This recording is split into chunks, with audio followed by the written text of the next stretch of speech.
Now, the greatest radio shows of all time. Suspense. The Shadow Node. Washington calling David Harding, counter-spy. Classic radio theater. The Great Gildersleeve. Fibber McGee and Molly. Dragnet. Gunsmoke. The Lone Ranger.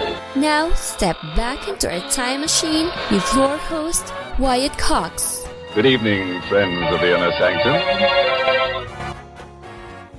And on this Sunday, we'll head back to another Sunday, 73 years ago, November 2nd, 1952, for episodes of the Jack Benny program and the Aldrich Family. We'll also have episodes of the Charlie McCarthy Show and 2 shots at Lum and Abner, a half hour from 1949 and a quarter hour from 1942. That's all straight ahead on this Sunday. This is the 2nd day of November, 306th day of the year, 59 days remaining in 2025. In Rocky Hill, New Jersey, on this date in 1783, General George Washington gave his farewell address to the Army. In 1889, North and South Dakota admitted as the 39th and 40th states of the Union. The first gasoline-powered race in the U.S. on this date in 1895. First prize was $2,000, almost $70,000 today. KDKE of Pittsburgh, Pennsylvania, started broadcasting on this date in 1920 as the first commercial radio station. Now, the first broadcast the results of the presidential election on that date. It is now apparent that the Republican ticket of Harding and Coolidge is running well ahead of Cox and Roosevelt. At the present time, Harding has collected more than 16 million votes against some 9 million for the Democrats. We'll give you the state vote in just a moment. But first, we'd like to ask you to let us know if this broadcast is reaching you. Please drop us a card, address station KDKA, Westinghouse, East Pittsburgh, Pennsylvania. Now, there are disputes as to who really did the first broadcast or who was really the oldest station. WWJ in Detroit, KQW in San Jose, California, CBS in San Francisco dispute that claim. The claim of the oldest commercial station in the U.S. remains unsettled, but notice that it's well over 100 years since AM radio broadcasting has been around.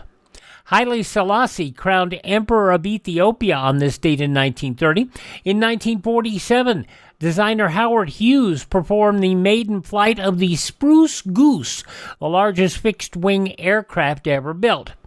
Some presidential election news on this date in 1948. President Truman defeated Thomas E. Dewey for the presidency in his first run on his own. I'm Harry S. Truman. I work for the government, and I'm trying to keep my job. We're out to win this election, and we're going to do that on the 2nd day of November. And all the polling said he wasn't going to win. The polling said that Dewey was going to win. In fact, I need to find it. I've got the audio somewhere of him imitating H.V. Kaltenborn in front of supporters. It was on this date in 1959. 21 game show contestant Charles Van Doren admitted to a congressional committee he had been given questions and answers in advance. I said that I had been involved in a deception, and very deeply involved in a deception. A lot of quiz shows went off the air after that whole inquiry, and it slowed but did not stop the rush of quiz shows. You saw much more regulation, not by necessarily governmental, but by the networks who said they didn't want to get involved in something like that again. And so the high-dollar quiz shows stayed around. One that never went away was The Price is Right, because Goodson and Todman had a reputation for not getting into that stuff, and they didn't. They were probably some of the most reliable, and that's why you had shows like The Price is Right and What's My Line? Stay around for a good while. Oh, and Password. Password. My goodness. That's one that still is revitalized to this day. Penguin Books found not guilty of obscenity on this date in 1960 in the Lady Chatterley's Lover case. In 1976, Jimmy Carter defeated Gerald Ford to become the first president from the Deep South since Reconstruction. Now, I welcome all of those in the United States, whether they, like you, supported me or supported Mr. Ford or someone else. It's time for us to get together, to correct our mistakes, to answer difficult questions, and to make our nation great.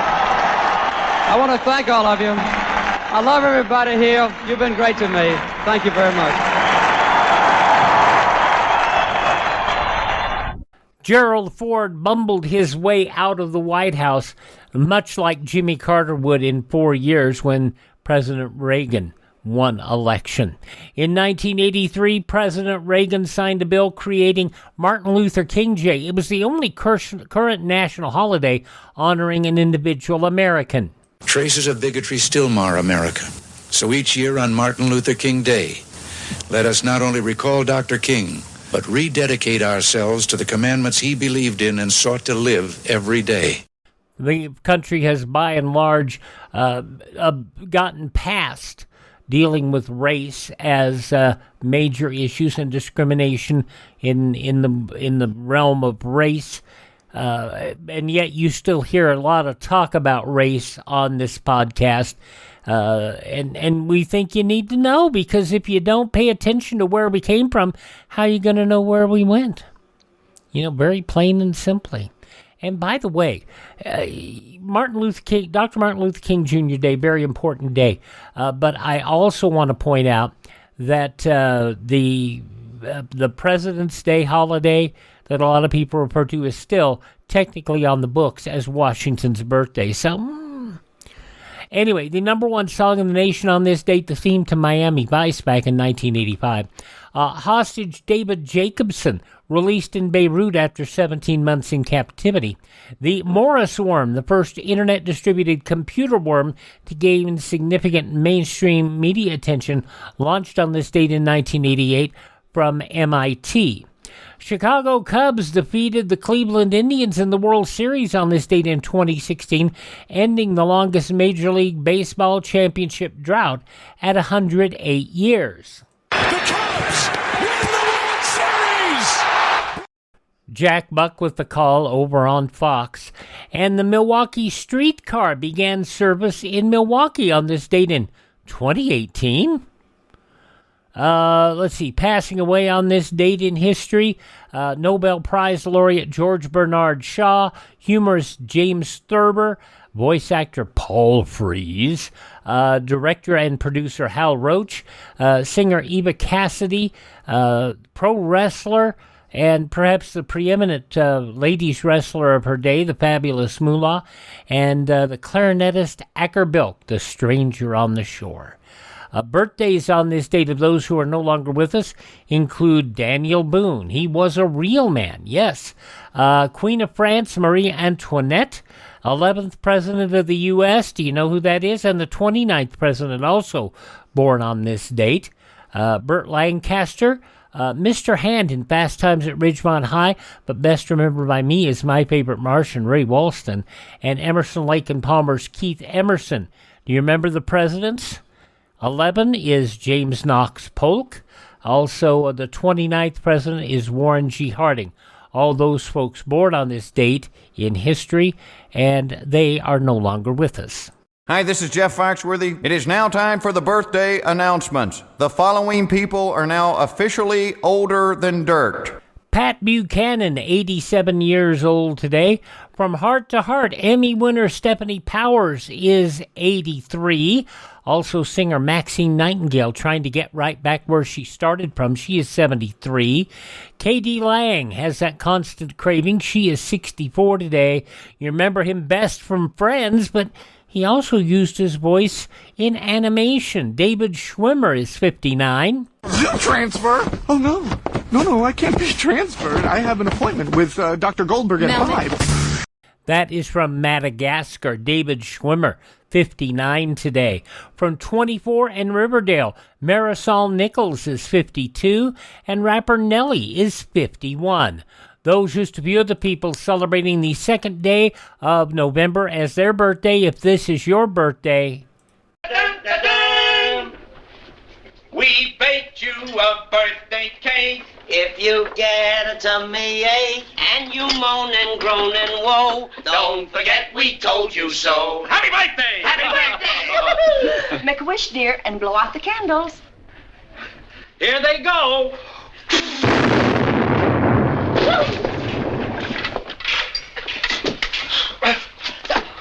as we get older or as we have better, bigger illnesses along the way, our guts take the brunt of it. You get all sorts of gastric distress and this sort of thing. And we have people who are recovering from cancer, and they, of course, get acid reflux and all of that. And there is something that you can do for it, and that is Professor B's Digestive Aid that we have been talking about. It is inspired by Roman herbology. It delivers pristine natural ingredients that promote balanced digestion and overall wellness. Just 2 ingredients.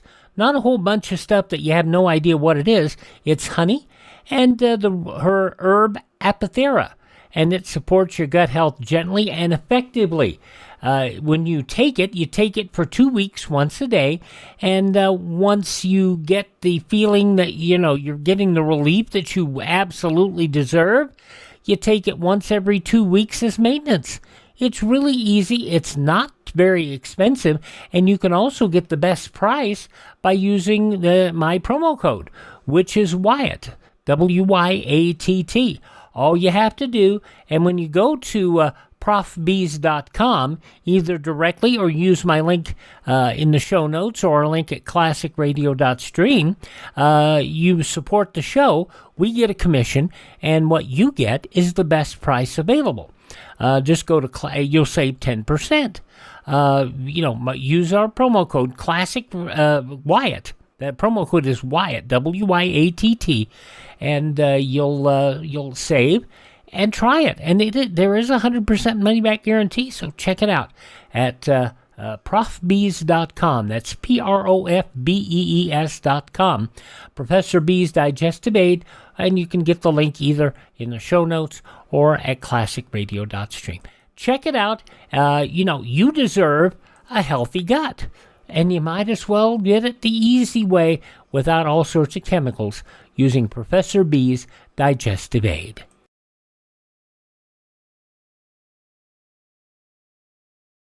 Daily, the broadcasts of Radio Free Europe and Radio Free Asia strike through the Iron Curtain, bringing the truth about the free world to the captive peoples behind it.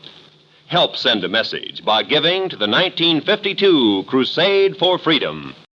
Okay, now we go to Sunday, November 2nd, 1952, 73 years ago, for an episode of the Jack Benny Program.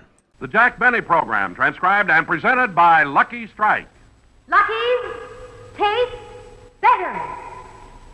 Lucky Strike means fine tobacco. Lucky Strike means fine tobacco. Cleaner, fresher, smoother. Lucky Strike means fine tobacco. Lucky Strike means fine tobacco. Cleaner, fresher, smoother.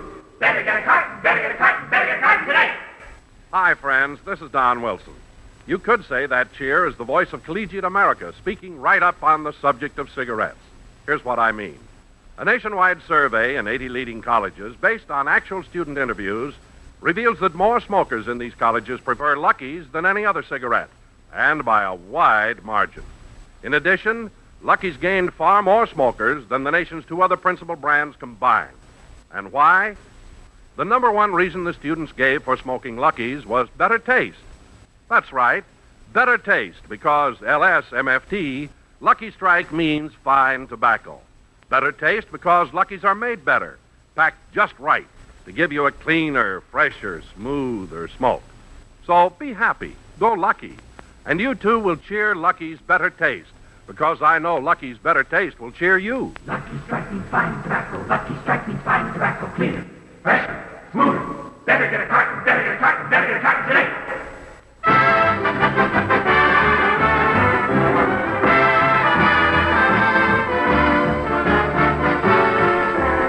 Lucky Strike program starring Jack Benny with Mary Livingston, Rochester, Dennis Day, Bob Crosby, and yours truly, Don Wilson.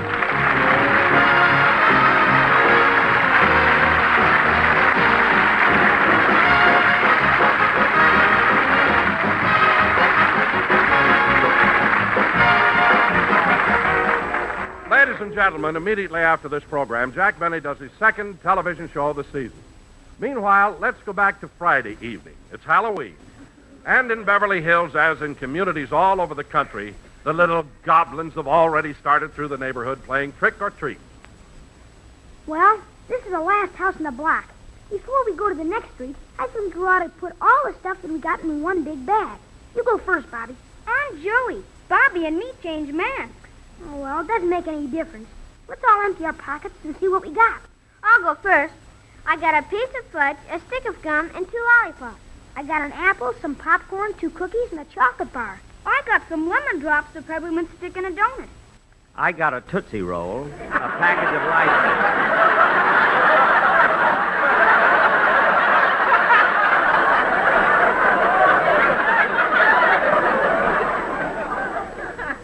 And a can of Strong Heart. Dog food. Hey, fellas, we're wasting time. Let's get over to the next street and knock on some more doors. Yeah, come on, kids, let's go. Yeah. Hey, Bobby. Hey, Bobby, there's that new kid that moves into the neighborhood. Oh, yeah. Hey, Bud. Hiya, fellas. Butch, I want you to meet the treasurer of our club, Mr. Jack Benny. Hiya, Mr. Benny. Hello, Butch. You can be very proud that you've met Mr. Benny. I can? Why? You've just shaken the hand that knocked out Gene Tunney. And tell Butch why Mr. Benny went to Finland this year. Yeah, Mr. Benny was the most decorated athlete on the United States Olympic team. Well, gee, what event was he in? Are you kidding? He won the 100-meter dash, the pole vault, the discus throw, the broad jump, and the high hurdles. Holy smoke! That was in the morning.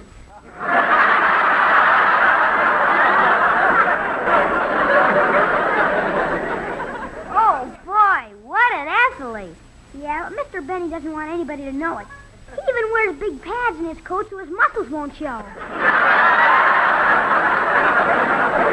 not only that, Butch, Mr. Benny's in the movies, too. He made a picture called The Horn Blows... Come on, fellas. Come on, let's go. Halloween will be over before we know it. Now, let's go ring some more doorbells. Okay.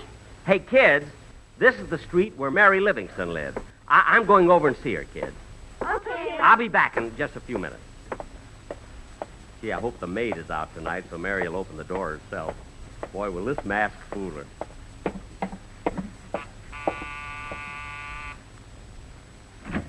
Trick or treat. Miss Livingston! What is it, Pauline? What's the matter? There's a wolf man at the door. A wolf man? Oh, Pauline, it's probably some kid. I'll go see. Mary, it's me. Oh, for heaven's sake, Jack. Pauline, come out from under the bed. Did the wolf man go away? It's not a wolf man. It's Mr. Benny. He pulled his toupee down over his face and cut 2 eyes in it.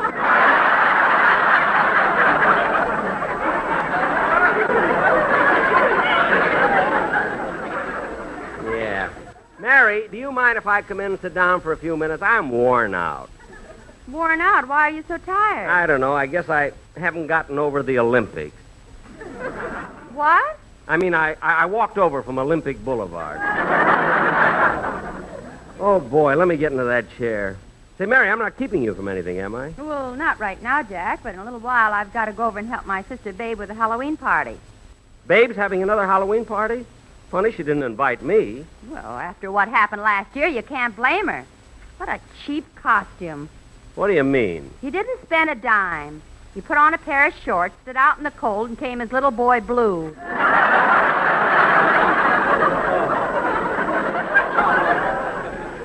Oh, you're just mad because they gave me first prize.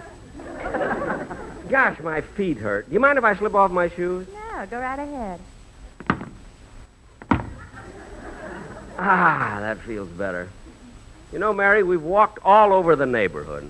Jack, I know that's a nice bunch of kids who belong to the Beavers Club, but don't you think you're a little too old for them?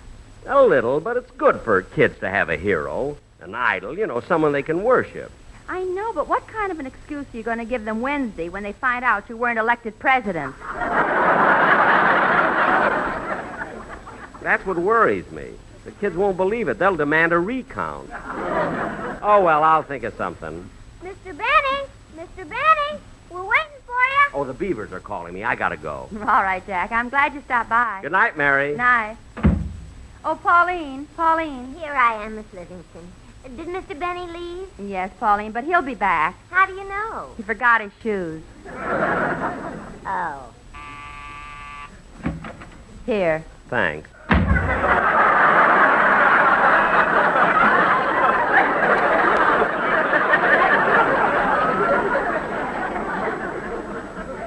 All right, fellas, I'm coming. Let's go ring some more doorbells.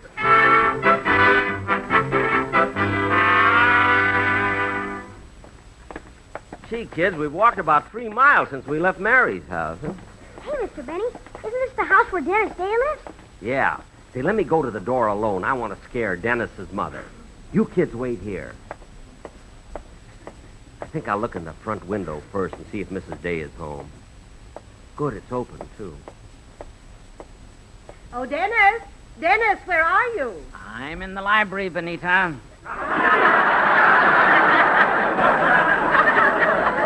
Dennis, stop imitating Ronald Coleman.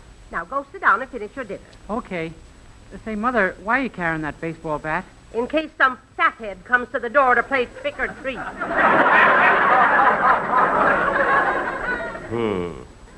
Dennis, what happened to all the mustard that was in this jar? Oh, I used it to play a Halloween trick. A Halloween trick with mustard? Yeah, I smeared it all over your new nightgown. What? You smeared mustard on my new nightgown? Not so loud. You're not supposed to find out till you go to bed. Oh, every day they're getting babies mixed up in hospitals. But I had to get the right one. Now, Dennis, you've got to rehearse your song for the program, so let me hear it. Okay, Mother.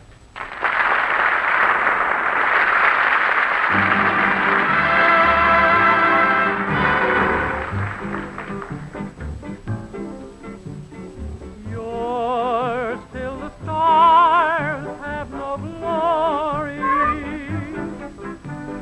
You're still the birds fail to sing. You're still the end of life's story. This pledge to you, dear, I bring. Yours in the gray of December, here or on far distant shores. I've never loved anyone the way I love you. How could I, when I was born to be just yours? Cuando se quiera de veras, como te quiero y así. I've never loved anyone the way I love you. How could I, when I was born to be just yours?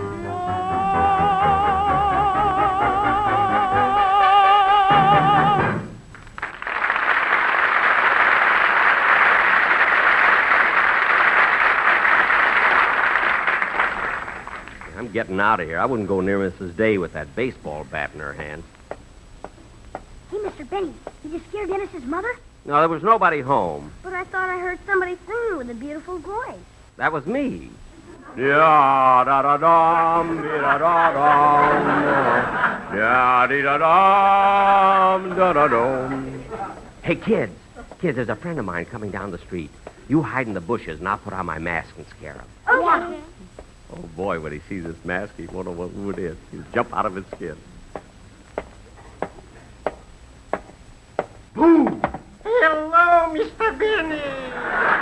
Mr. Kepler.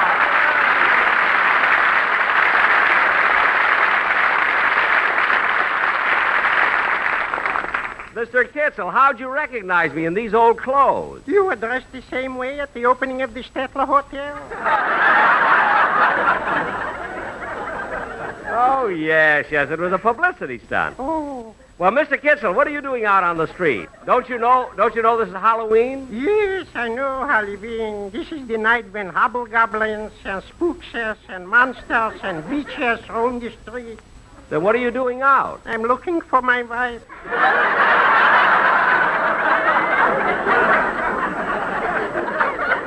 Oh. Maybe you saw her. Well, I don't know, Mr. Kitzel. I don't quite remember what she looks like. Well, she's a very cute little woman, about 5'3". 5'3"? In any direction. You mean your wife is that fat? She weighs in the neighborhood of 300 pounds. Really? Yeah, and when she takes off her girdle, she's all over the neighborhood. Mr. Kitzel, you're kidding. Anyway, I want my wife to come home and help me straighten up the house. Some kids tipped it over.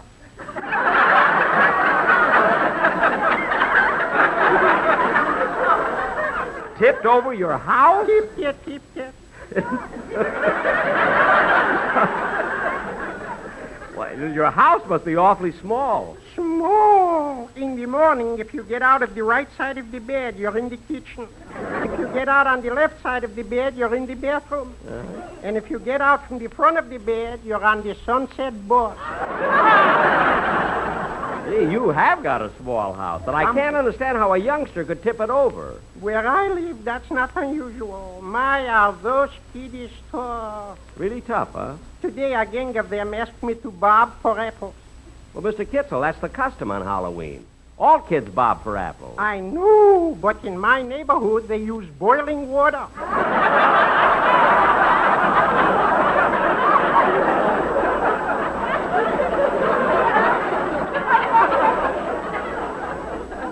I see. I'm happy. Well, goodbye, Mr. Benny. I got to be running along. Goodbye, Mr. Kitzel. It was nice meeting you again. Likewise, I'm convinced. Oh, by the way, Mr. Kitzel, don't forget the boat Tuesday. Oh, I'll be there. You can be sure.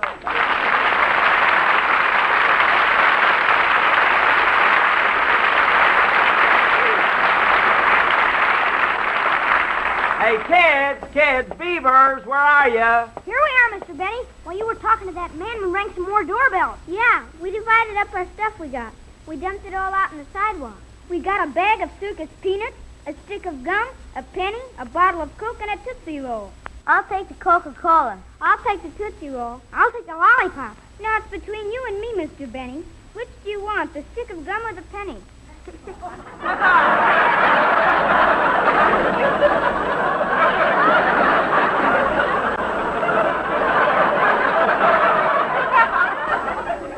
Well, I guess I'll take the stick of gum. Okay, then get your foot off the penny.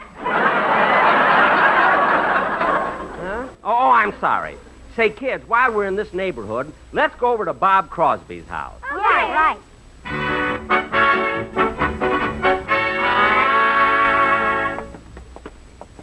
Gee, Bob Crosby lives in a swanky neighborhood. He sure does. Yes, sir. You know, he's working for me now. Which house is Bob?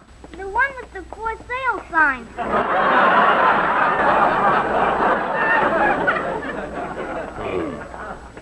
I'll ring the bell. Yes? Trick or treat! Hello, Bob. Well, hi, Jack. Gosh, who are these guys with you? Your writers? No.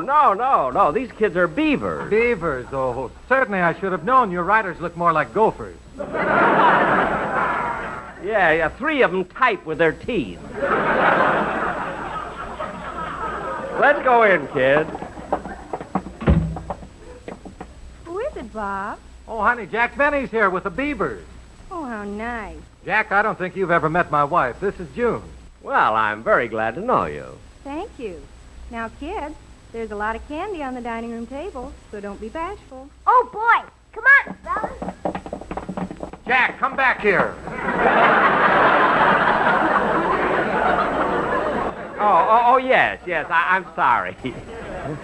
Well. So I've finally met Jack Benny. That's right. Yeah, I suppose Bob has told you all about me. Oh, yes. May I help you to a chair?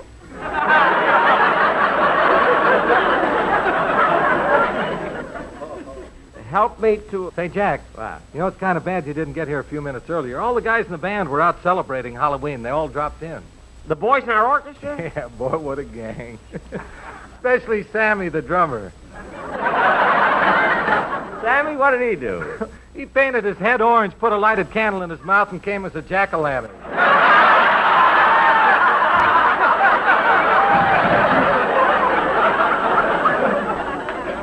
Thought I heard a drum in your house.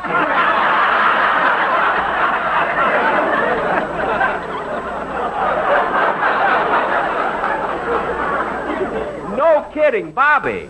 Listen, has Sammy been drinking? I think so. He sneezed and set the curtains on fire. Well, how do you like that? Say, was Bagby the piano player here, too? Yes, Jack, Bagby was here, but I must admit that he was very dignified. Bagby, dignified? Ultra. My goodness, he put a cork in the hole in his head and came as Lord Calvert.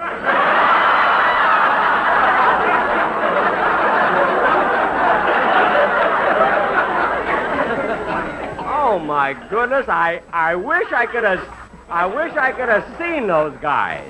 Hey, Bob, tell me, what about Remley? You're standing on him.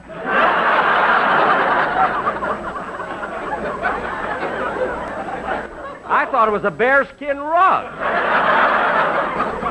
Well, it's getting late. The Beavers and I better run along. See you later, Bob. It's been a pleasure meeting you, June. Thank you. So long. Goodbye, Jack. Goodbye, Jack.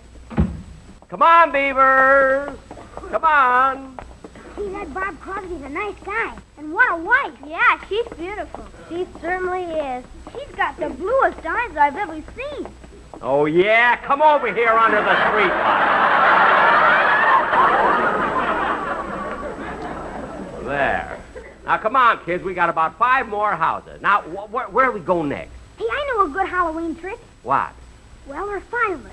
Let's go tip over Don Wilson.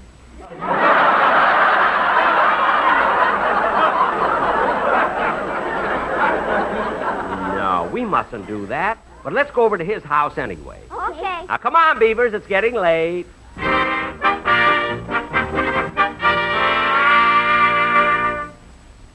kids, here's Don Wilson's house. It's dark inside, but the door's open. I better go in alone. Okay. Wait here. Don.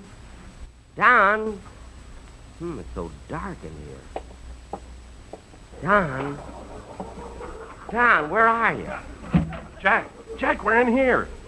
Who's we? Me. What? Me and the sportsman. Oh, Don, what are you doing in this big house with all the lights out? We're telling ghost stories. No! Yeah. Jack, we've got a wonderful Halloween song we want to do. A song, yeah? Yeah, and there are a few places where you join in. There's one place where we want you to do a weird, crazy laugh. No kidding. All right, let's start. Oh, we have to wait around about 10 seconds. Why? Well, we can't start till it's 9:26 Bullable Witch time. Well,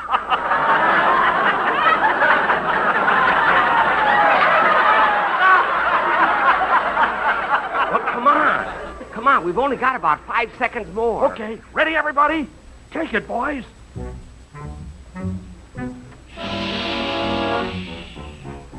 L-S-M-F-T.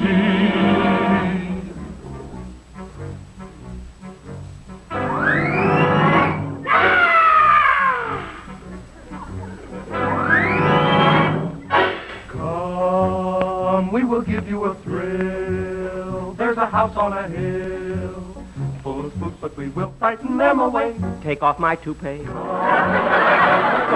will prowl. This is our night to howl, and we'll hoot like an owl. Hoot.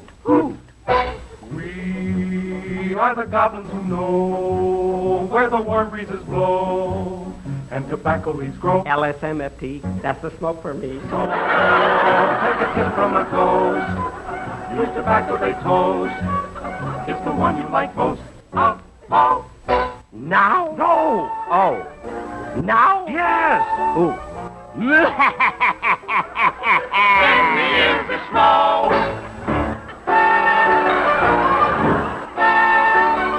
Before you get frightened, you'd better start lighting the lucky, and then you can go.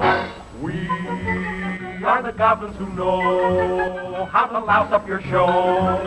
Come on, fellas, let's go right out on the street to play trick or treat. Now we will fly through the air, find some luckies to share, some to tear and compare. Beware. You will like Lucky Strike.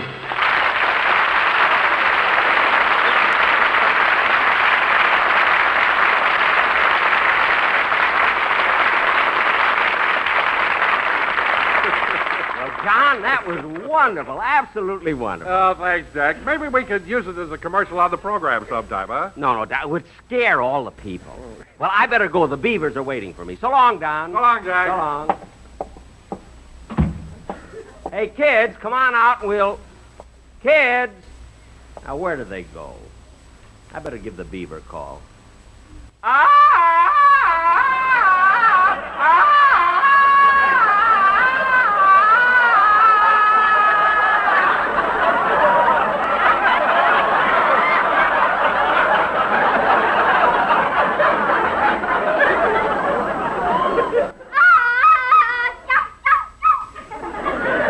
Gee, that's the Beaver's distress signal. I better hurry. Coming, fellas, coming! I wonder what happened. I hope it's nothing serious. Well, there they are behind that fence. What happened, fellas? What happened? Stevie tore his pants climbing over this fence. Yeah, and I want to go home. Oh, come on, Stevie. That's nothing to cry over. What's so bad about tearing a hole in your pants? I was carrying my rabbit there and he got away. I want to go home. Oh, don't let that rip in your pants spoil our fun. I'll climb over the fence and fix it for you.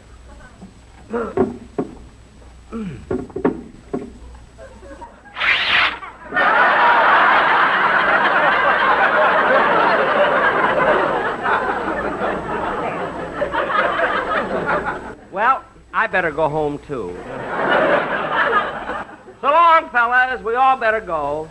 Okay, Mr. Banks. Before we break up, we want to say something to you. What is it, fellas? For he's a jolly good beaver, for he's a jolly good beaver, for he's a jolly good beaver. But we wish he'd pay his dues. I will, fellas, I will. I see you at the next meeting. So long, Beaver. Bye, Mr. Benny, bye. So long. Gee, what a night. Such fun. Yeah, it's great to be young. Going around from door to door and... Uh-oh. I wonder... Well, it won't hurt to try.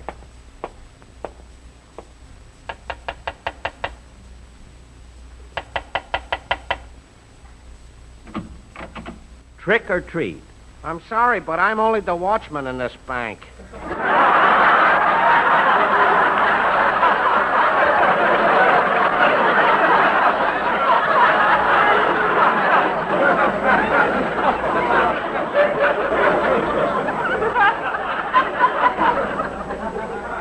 Oh.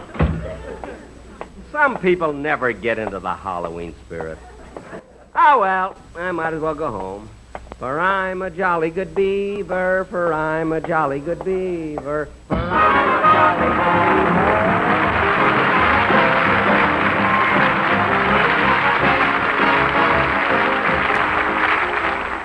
beaver. Ladies and gentlemen, I'll be back in a minute because I want to tell you what I'm going to do today on my television show, which goes on immediately after this program. But first, here's something very important about the election. Your duty as a free citizen is to vote, and this coming Tuesday is the day. So make a note to be sure to vote. Join your friends and neighbors at the ballot box Tuesday and vote as you please, but vote. See you at the polls. Thank you. Jack will be back in just a moment, but first... Lucky's taste better. Lucky Strike means fine tobacco. Lucky Strike means fine tobacco. Cleaner, fresher, smoother. Lucky Strike means fine tobacco. Lucky Strike means fine tobacco. Cleaner, fresher, You know, friends, it's only natural for Lucky smokers to be enthusiastic about the cigarette that tastes so much better. And Lucky's do taste better. That's because LSMFT, Lucky Strike, means fine tobacco. Fine, mild, and naturally good-tasting tobacco. What's more, you enjoy the full flavor of that fine tobacco because Lucky's are packed full and firm, made better in every way to taste cleaner, fresher, smoother. No wonder so many college students are voicing their preference for Lucky's. Remember, a nationwide survey in 80 leading colleges based on actual student interviews reveals that more smokers in these colleges prefer Lucky's than any other cigarette. And remember that Lucky's gained far more smokers than the nation's two other principal brands combined. But most of all, remember the number one reason the students gave for smoking Lucky's: better taste. So, friends, get the better taste that only fine tobacco and a better-made cigarette can give you. Be happy. Go Lucky. Make your next carton Lucky Strike. Be happy, go Lucky Strike today. Hello, ladies and gentlemen. See, I came back just like I promised. I want to tell you that on my television show, which goes on in exactly 30 seconds on the CBS television network, I'm going to have as my guest star Dinah Shore, and we're going to do Buck Benny Rides Again. So for those of you who haven't got a television set, you've got 30 seconds to buy one. If you live in Waukegan, my cousin Cliff Gordon will have one going in the window. See you in a few seconds.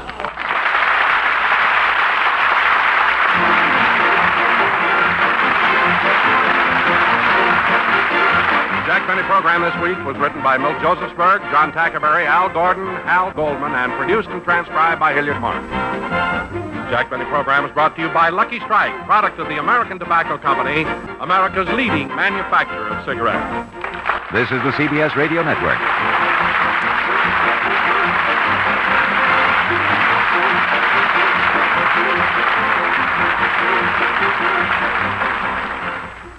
"73 years ago, Sunday, November 2nd, 1952, Jack Benny here on Classic Radio Theater with Wyatt Cox. Take a quick look at the headlines in a moment.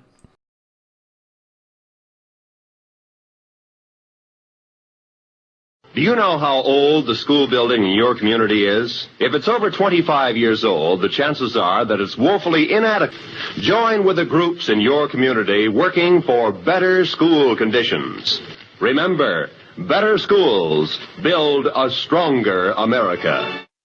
And with Election Day approaching in 1952, here's a look at some of the headlines from Sunday morning, November 2nd, 1952, 73 years ago.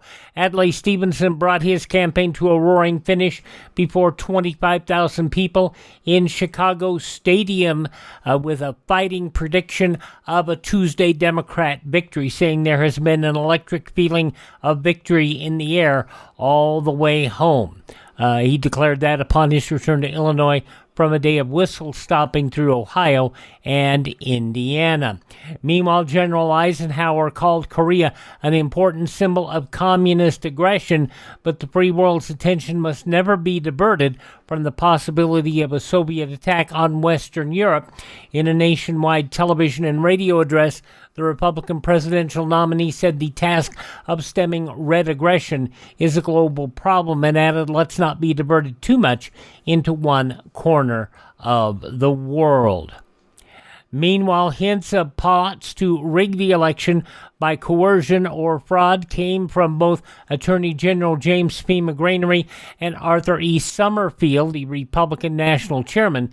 They warned against such attempts. McGranery, a Democrat, issued a statement calling on all U.S. attorneys to keep their offices open on election days and be prepared for action on any reports that voters have been intimidated, coerced, threatened, or prevented from voting or from having their votes counted as cast, or have their votes diluted by false or fictitious ballots. The State Department and one of its chief delegates to the United Nations, a Republican, came to verbal blows. The unusual incident consisted of a sharp exchange of statements between the department and Senator Alexander Wiley of Wisconsin on the subject of ridding the United Nations Secretariat of the people who work for Secretary General Tring Lee of alleged American communists. Wiley issued the first statement saying that the delegation of which he is a member had decided at a secret meeting Wednesday that the UN's General Assembly ought to give Lee power to dismiss UN employees peremptorily. In his statement, he declared that suspected Reds who had worked for the State Department and left under a cloud had later been allowed to get into the UN. He accused the State Department of unbelievable naivete, laxity, and tardiness, to say the least. Chinese Reds struck again at South Korea's clinging desperately to Pinpoint Hill on top of Sniper Ridge in Central Korea. Other Republic of Korea troops held the positions within 25 yards of the crest of Triangle Hill, 2 miles west of Sniper Ridge. The Koreans were shoved off the top of the triangle Friday. Warden Ralph Avis of the fire and riot-torn Ohio Penitentiary said the situation is entirely under control of the riot, followed by fires began late Friday afternoon. Nationalist China's Foreign Minister George K.C. Ye warned the United Nations to be on guard if the communists agreed to a truce in Korea. He said it might be an obstacle to final peace and commented grimly, the Reds have shown no desire for peace. The Treasury Department announced the arrest in Brooklyn of Sebastiano Nanni, an official of the underworld mafia, for attempting to bribe a narcotics agent with $2,500 to fix a political drug indictment, against Nanni in San Francisco. He paid an unidentified agent the bribe in Brooklyn and was immediately arrested. Secretary of State Dean Acheson will step out of the #1 cabinet post on January 20th and return to private law practice, his friends and associates reported. They said the secretary is looking forward to inaugural day when he will resign and that he could not be persuaded to stay regardless of the outcome of the election or any pressure that might be put on him.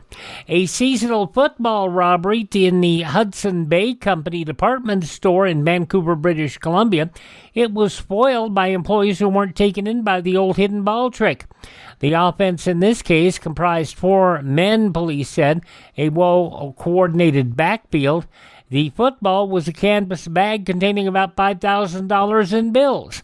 One of the men, apparently unarmed, reached into a cashier's wicket in the credit office and snatched a bag full of bills. He sprinted from the office, the other 3 backbuilders weaving around him in a display of interference running. As they reached the carpet department, police said the carrier faked a handoff to an accomplice. While employees weren't fooled, they grounded the man with a flying tackle and gathered in the fumbled bag. The quarterback held down to await the law. The 3 other backfielders escaped. Those some of the day's top news stories from Sunday morning, November 2nd, 1952. On your radio next, the Aldrich Family, here on Classic Radio Theater.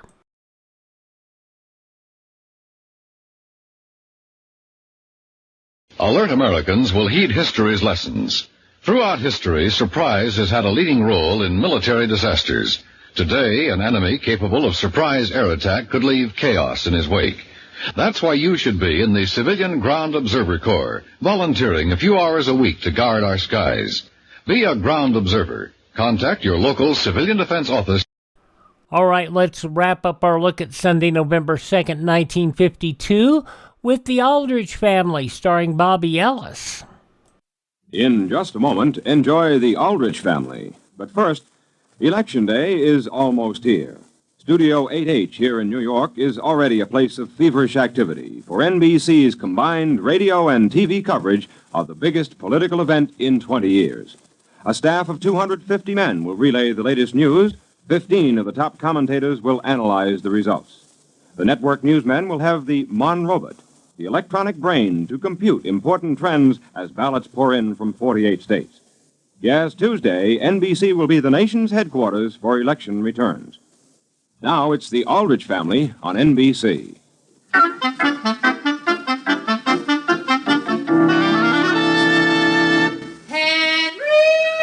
Henry Aldrich! Coming, Mother? Yes, it's The Aldrich Family as transcribed, written by Clifford Goldsmith.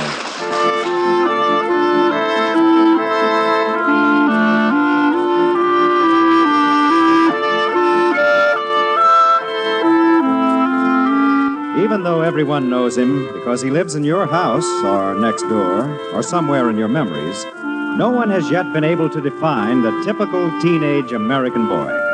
All you can say is that he exists in the person of Henry Aldrich. And when you say that, you cross your fingers. The scene is the Aldrich hallway. The time is just before breakfast. Hello, Toby?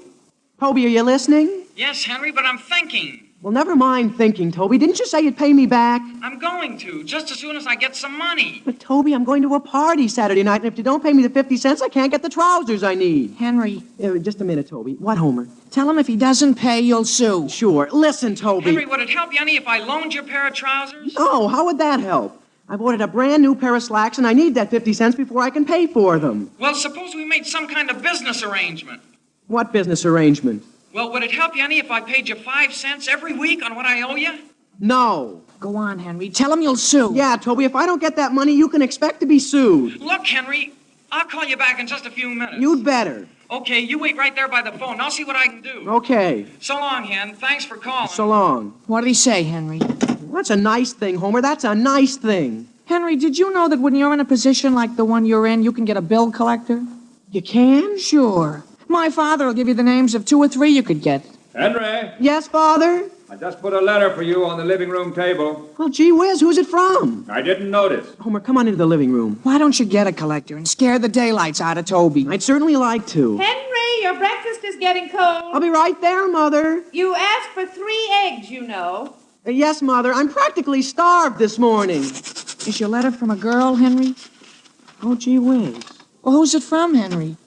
Oh, gee whiz. Well, what does the letter say? Oh, boy. Is it bad news, Hen? Homer, will you please stop breathing on me? But who's the letter from, Henry? The public library. Oh, the library. They want you to join? Well, not exactly. I borrowed a book there, see, and now suddenly it's overdue. Well, when did you take it out? Sometime last December, they say. Gee whiz, Homer, I think they made a mistake. I could almost swear it wasn't until last January. Are you sure? Sure, I'm sure. I remember distinctly that in December I didn't feel like reading on account of Christmas. Oh, boy. And they charge 2 cents a day. January, February, March. Homer, up to November, it'll be more than $5.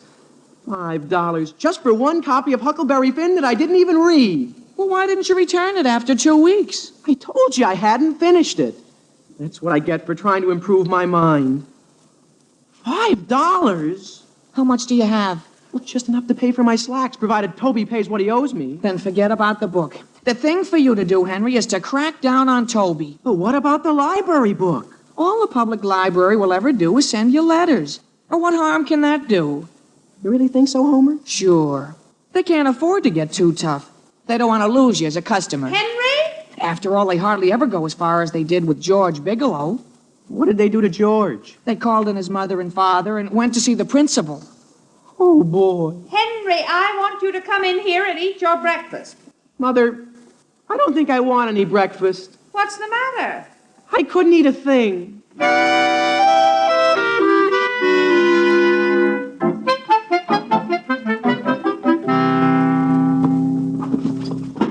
What are you doing, Henry? I'm just looking for something, Mary. Oh, my goodness, you don't have to tear the bookshelves all apart, do you? Well, don't worry, I'll put everything back, Mary. Has any phone call come for me this morning? Not that I know of. Well, isn't that strange? Every time I've called Toby, the line was busy. I thought you were just talking to him. It wasn't Toby. I was talking to the Centerville Emporium. What about? Well, I canceled a pair of trousers I happen to have ordered.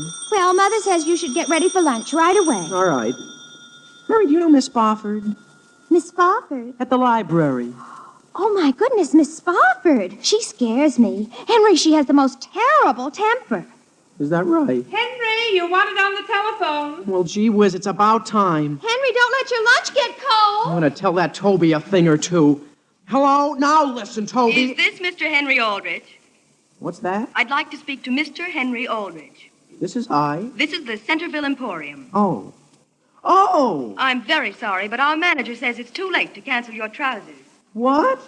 But gee whiz, I don't want them. I'm sorry, but those trousers have been altered to your measurements. But I can't use them. Another use has come up for my money. I see. And it isn't as though I'd worn them. You still got them. You've even got all you cut off the bottom. I see. Well, I'll tell our Mr. Sweeney. Well, thank you very much. And tell him that if I see anybody my size, I'd be very glad to send them in. Thank you, Mr. Aldrich. I'll explain it to him. Thank you. Goodbye. Henry? Yes, Mother? Henry, did I just hear you canceling your order for those new trousers? Yes, Mother. But why, dear? Well, oh boy, you know how it is with new trousers. I'm afraid I don't. Well, gee whiz, after a while you get tired of looking at them. And then I'd wear them to the party Saturday night. And when it's over, what use would I have for them? You know what I mean, Mother? No, dear, but I'm sure you're being very sensible. Now, please run up and get ready for lunch. I have something I made just specially for you. Well, I've got to answer the phone first. Hello, Toby? Hello? Oh, Homer? Listen, Homer. This is Mr. Sweeney. Who? Mr. Sweeney from the Emporium. Oh. Did your girl tell you I explained everything? Yes, she did. And we try to treat our customers fairly. But, young man, do you understand what a business transaction is? I can't use the trousers. Neither can we. You can't? Well, look, do you know Huckleberry Finn? No, but we have a great many customers, and I can't be expected to know all of them. Well, you see, I'd be in a very embarrassing position with those trousers. You'll be much more embarrassed without them. What I mean is they were altered especially for you. Will you please call for them? Didn't I make it clear I can't use them? Why not? Well, I'm not very fond of light blue. Would you please ask your father to come to the phone? My father? Your father. Well, he isn't here right now. Then may I speak to your mother? Well, look, come to think of it, I am fond of light blue. I'll be down to get them. And when can we expect to see you? Would tomorrow be too late? That'll be fine. Thank you, sir. That's all right. Goodbye. Goodbye. Henry, who was that? I think it was the Emporium. Listen, Mary, could you loan me a few dollars, provided I pay it back a little each week? What's the matter with your own money? Well, it's all tied up. You might say in debts. I'm sorry, Henry. I just spent everything I had on a dress for the party Saturday night. It's the most beautiful blue. Yeah? They call it Huckleberry blue. Huckle? Huckle? Yes. Are you ready for lunch, children? Right away, Mother. How about you, Henry? Well, gee, Mother, I'm sorry, but I couldn't eat a thing.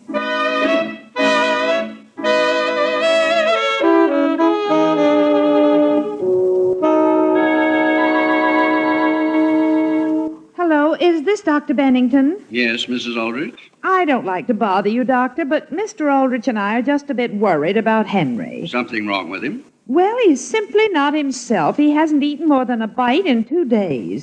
That's pretty serious for Henry. Does he have a rash? No, I haven't noticed any. He just sits and mopes all day, and he's extremely nervous. Well, I'll phone the drugstore and have a tonic put up for him. But, Doctor, we've always had a great deal of trouble getting him to take any tonic. He fights it. Well, maybe the exercise will give him an appetite. You tell Henry that if he takes this, all of his troubles will be over. All right. Thank you for calling, Mrs. Aldrich. Oh, thank you, Doctor. Good day. Mother!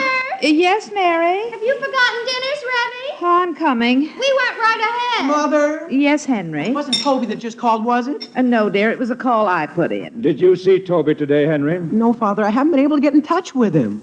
Well, you're not the only one. What do you mean, Father? After trying to get his father on the phone all day, I stopped in there on the way home tonight. We discovered that somebody had plugged the phone so that it only gave a busy signal. Is that right? Is that right? Henry, you must eat something. If you don't, you certainly aren't going to any party Saturday night. Mother, Eleanor Wentworth expects me. She invited me personally. Eleanor Wentworth? You're going over to the Wentworth Saturday? Yes, sir. That's where the party is. Alice, did you hear about Mr. Wentworth? Quite an honor. What about him, Sam? He was just elected chairman of the board at the public library. At the what? Was he? Mr. Wentworth was? Yes. Mr. Wentworth. He's chairman of the library? Do you have any objection? Me? Well, gosh, no. I was just surprised to hear that with all his other work, why would he want to be that? I think he'll find some way to work it out. Henry, turn around and let me look at you. Something the matter with me? Sam, don't you think we ought to have the doctor come over and see Henry? If you think it'll amuse him. Dear, I'm serious. Now, Mother, if there's one thing I don't want to see, it's a doctor. Well, I certainly think we ought to drop into his office tomorrow. Tomorrow? But I have a job that I'm beginning tomorrow. With whom? With Mrs. Hoffman. Gee whiz, just prove I'm all right. I'll eat some dessert for you. Mary, how about the dessert? I'll bring it right in, Father. Well, please hurry. I have a guest coming. And Mary? Yes, Mother? I want you to give Henry an extra large portion. Sure. What are we having? Huckleberries. Huckleberries. Good old huckleberries. Huckle? That reminds me, Henry, have you ever read Huckleberry Finn? Well, If you haven't, you ought to get it out of the library sometime. Yes, sir. Dear, weren't you reading it last winter? Well, I was, Mother, but Where are your berries, Henry? Thank you, Mary. Who's coming over tonight, Father? Mr. Wentworth. Mr. Wentworth? Henry, what's the matter with you? He's choking on his huckleberries. Mary, pound him on the back.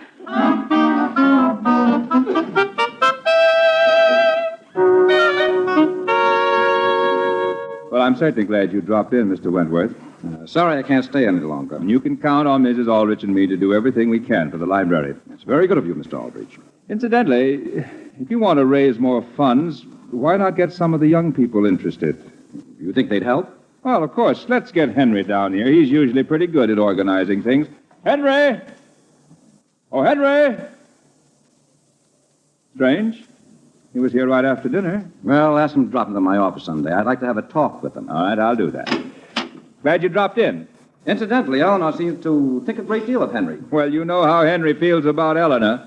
He's looking forward to coming over to her party Saturday night. Sam? Good night, Mr. Wentworth. Good night, Mr. Aldrich. Yes. Sam, did Henry say anything to you about going out? Not to me. Well, dear, I'm really worried. Oh, now, Alice. Henry's a reasonably normal, healthy boy. There's nothing to worry about. Father, Henry, is that you? what are you doing? I'm talking to your mother. You talking to anybody else besides Mother? No, you just missed Mr. Wentworth. Oh. Well, I'm certainly sorry to hear that. Henry, where have you been? Well, just out in the garage. I just thought I'd go out and see whether the car needed washing. At this time of night? Gosh, everybody knows the best time to wash a car is when the sun's down. Mr. Wentworth isn't coming back, is he? No, dear. Oh, that reminds me. Mr. Wentworth said if you have time tomorrow, he'd like you to drop into his office. He wants to have a talk with you. With I? What for? It's regarding a matter pertaining to the library. It is? Some money they're trying to collect. You know, Father, I think I'll be going to bed. Henry, it's nowhere near your bedtime. Well, I know, but I think Mother's right. Maybe I am coming down with something.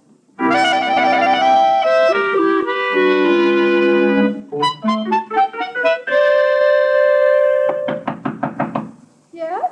Someone at the door? It's Henry Aldrich, Mrs. Hoffman. I'm reporting for work.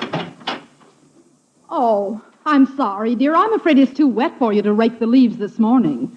Gee whiz, Mrs. Hoffman, I need to earn some money. Well, I have several errands you might run for me. Come in while I answer the phone. Yes, ma'am. I'd be glad to do anything. Hello? Oh, not at all. I'll be very glad to call him. Henry? Yes, Mrs. Hoffman? Your mother wants to speak to you. She says it's quite important. Oh. Hello, Mother. Henry, can you be through at Mrs. Hoffman's by 3 o'clock? Why? I made an appointment for you to see Dr. Bennington. Dr. Bennington, Mother? Dr. Bennington? Yes, dear. He's to give you a thorough going over. But, Mother, I might be busy here all day. I haven't got time to be going over. You'll be through by noon, Henry. You what, Mrs. Hoffman? Remember, dear, 3 o'clock. Do you hear me? Yes, Mother. Goodbye. Now, here's what I want you to do first, Henry. Yes, ma'am. This book goes back to the library. Yes, Mrs. To the library? My goodness, look at this. My. It's 2 days overdue. Well, I don't know what Miss Spofford will think of me. 2 days? Well, you'll just have to apologize for me. I understand that since Mr. Wentworth has been made chairman of the board, they're starting a campaign about overdrawn books. They are? Well, after all, you can't blame them. Some people keep a book out for as much as a month. Look, Mrs. Hoffman, the sun's coming out. Couldn't I do something else for you instead of going down to the library? I'd much rather you went down to the library. And please tell Miss Spofford that if she has a copy of a book called Crime and Punishment, I'd love to read it. Crime and Punishment? Yes, dear, and hurry, won't you? Yes, ma'am. But are you sure you don't want me to do something constructive instead?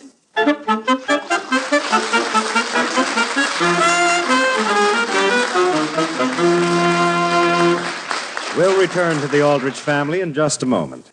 But right now, I'd like to give you some inside information on the NBC shows to be heard over most of these same stations later this evening. First off, we're all going to go over to the Harris Fay household to visit with that suave, sophisticated Phil Harris and his long-suffering wife, Alice. And then we go from the laughable to the supernatural for Theater Guild on the Air, which brings you John Patrick's comedy, Lo and Behold. Your stars this week will be Ann Blythe, Basil Rathbone, and Jeffrey Lynn. With the elections coming up, NBC's coverage makes it the nation's headquarters for election news. As a regular Sunday feature, you can listen in on America's only public press conference. When Martha Roundtree and Lawrence Spivak's Meet the Press offers you a chance to hear the answers given by one of the personalities in the news to questions posed by a panel of newsmen and prominent public citizens. There's a whole world of radio entertainment that's yours for the dialing when you tune to this NBC station later tonight.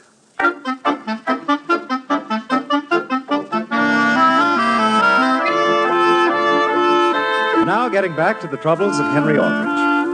Henry has just been notified that he's neglected to return a library book which he drew out last December, which he is now unable to find. Well, hoping to earn enough to pay part of the fine, he takes a job with Mrs. Hoffman, whose first request is that Henry return a book of her own to the library. The scene opens into Haven's drugstore. The time is a half hour later. Homer, won't you please help me out? Won't you please do it for me? But, Henry, I'm busy. I've got some pretty important things to take care of. Like what? Like what? Well, I've got a date with Willie Marshall to watch that new building they're putting up at 3rd and Main. Boy, Homer, and you call yourself a friend. Have you ever in your whole life asked me to do anything and I turned you down? Sure, last week. You wouldn't lend me your binoculars. Well, gee whiz, you don't have to remember every little thing. I thought we were friends. We are friends, Henry. Well, if you can't do a simple little thing like going to the library and returning a book and maybe getting another. All right, I'll do it. Homer, you'll never regret it. Where'll I meet you? Right here in the drugstore by this telephone booth. I'll be calling Eleanor while I'm waiting for you. Why are you calling Eleanor? I'm taking you to the movies tonight. I think it'd be better if I met her someplace besides her house. Oh. Here, Homer, all you have to do is give this book to Miss Spofford and apologize for Mrs. Hoffman's keeping it over 2 days. Shall I tell her you'll bring in Huckleberry Finn as soon as you find it? No, Homer. Don't worry her about that. Just give her this and ask her for what? Well, I think the name of it is Crime Doesn't Pay.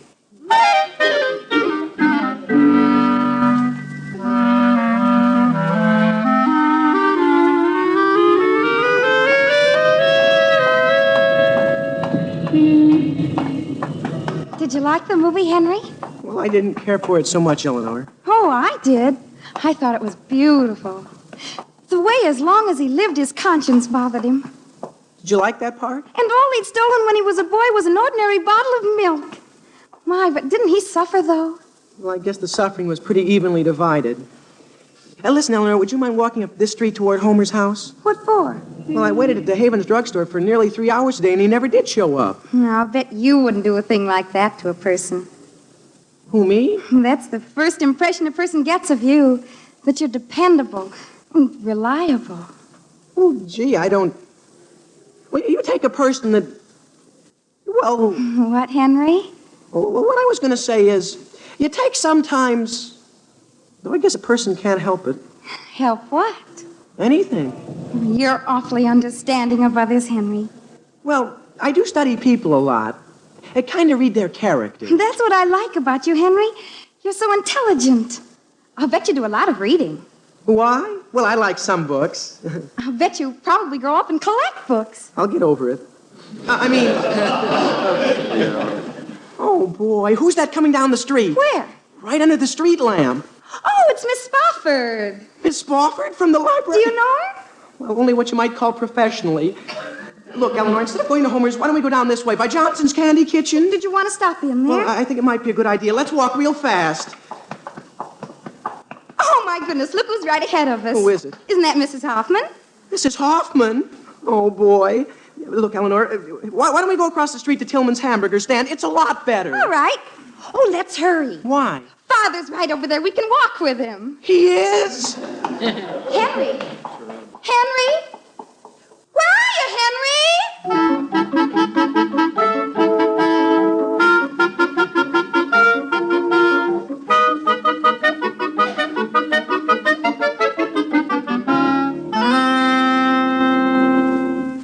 What did he say, Alice? Sam, the doctor doesn't seem to know what the trouble is. No. There wasn't anything wrong with his eyes, and the dentist x-rayed every tooth in his head. Well, that should put your mind at ease. No, dear, it doesn't. Dr. Bennington says sometimes something very mysterious can happen to a boy, and no matter how hard they try, they can't find what's wrong. He simply goes into a complete decline. And when a thing like that happens, Sammy says there's only one safe thing to do. What's that? Take a trip to Arizona. All right, I'll take it. Henry!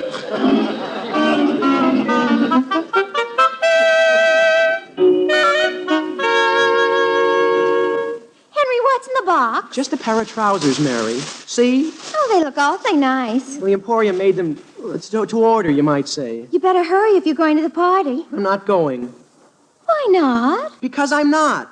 Do you think I'd be wearing my new trousers if I were going? Well, Henry, you don't have to jump at me. Jump at you? When did I jump at you? That's what Mother and Father were talking about. They said you've turned so cross they don't know you. Listen, Mary, I'm in one of the most terrible predicaments I've ever been in my life. Do you know where I can lay my hands on a copy of Huckleberry Finn? Sure. You do? That's wonderful. Where? At the public library. Gee whiz, Mary. Henry! Yes, Mother? Have you taken your tonic since dinner? Well, gee whiz, I've taken it 5 times today. That doesn't make any difference. You're supposed to take it after dinner, too. All right. Listen, Mary, I had a letter from the library today, see? Another? How'd you know I had any? I keep my eyes open. Well, Mary, all Miss Spofford says in this letter is that if I pay the library the price of a new copy of Huckleberry Finn, they'll forget the rest that's due. Well, I'm sorry. I can't lend you anything, Henry. Henry? Yes, Mother? Homer's down here. He is? Homer's here? Sure. Well, gee whiz, Homer, where you been for the last 2 days? I was delayed, Henry. Delayed by what? Well, first it was the bulldozers, then it was the steam shovel. But don't worry, I got Mrs. Hoffman's book to the library the first thing this morning. Oh, boy, it's about time. Well, hurry up. Aren't you going to the party? No, I'm not. Why not? Because I'm Mr. Wentworth. Well, Mr. Wentworth isn't going to be there. He isn't? I think somebody said he's going to be out of town. But you're not sure he's going to be. I'm partly sure. Well, come on, Homer, come on. Aren't you going to put on your new pants? Well, I'll bring the box along with me. What? Homer, there's no sense in putting them on and giving them wear and tear unless I'm absolutely sure I'm going to the party.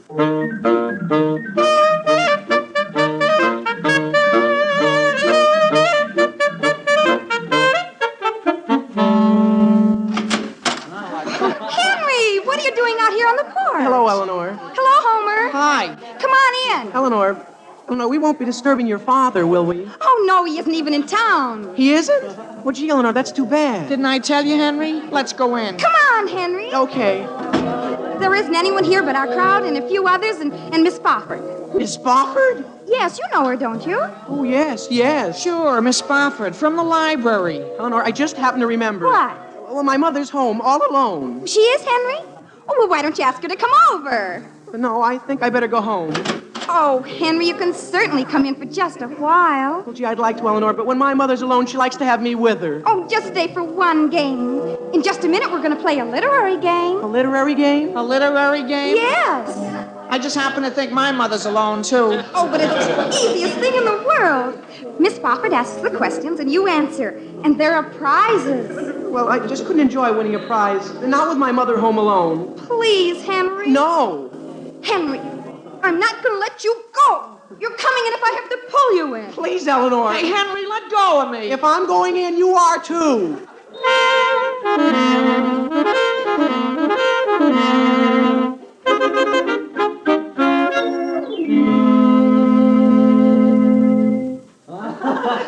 Quiet, everybody, please. Shh, quiet. Miss Spofford is almost ready for the final part of the game. Shh.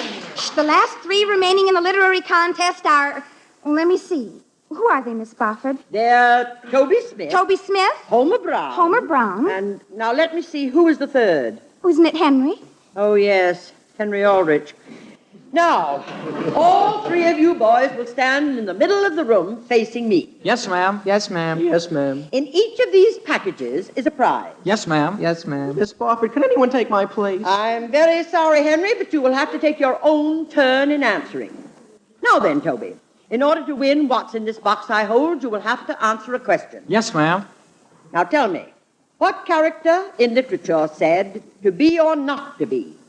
To be or not to be? Yes. Is that the end of the sentence? That's the end of the question. Who said it? Shakespeare? Well, that's close enough. Here's a box of, I believe it's 6 linen handkerchiefs. Well, thank you very much. They're exactly what I've always wanted. Now then, Homer. Homer, can you tell me who was the leading female character in Ivanhoe? In Ivanhoe? Yes. She has to be female? I'm afraid so. In Ivanhoe. Rebecca? That's right. What? And here is a lovely collar box for you. Oh, thank you. Now then, Henry. Oh, gee whiz. I want you to tell me the name of the author of the book in this last package. Yes, Miss Spofford. It is Huckleberry Finn. Huckleberry? Henry! Gee whiz, Miss Spofford. He's fainted. Quick, somebody, get something cold. You rub some ice cream on Oh, him. but Miss Spofford, he answered it. He wins the book. Just as he went down, his last words were Mark Twain. Miss Spofford, why don't you just keep the book? I've got a feeling you're going to get it back anyway.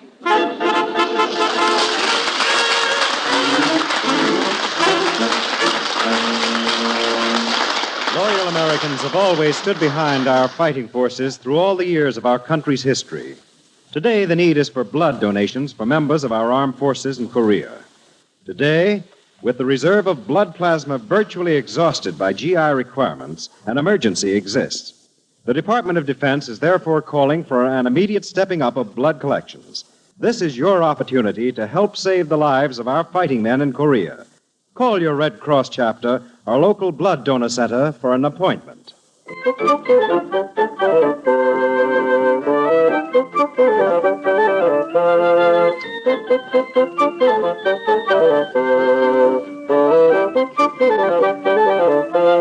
The Aldrich Family is transcribed as written by Clifford Goldsmith. Henry is played by Bobby Ellis and Homer by Jack Grimes. Mr. and Mrs. Aldrich are House Jameson and Catherine Roth. Your announcer is Dick Dudley.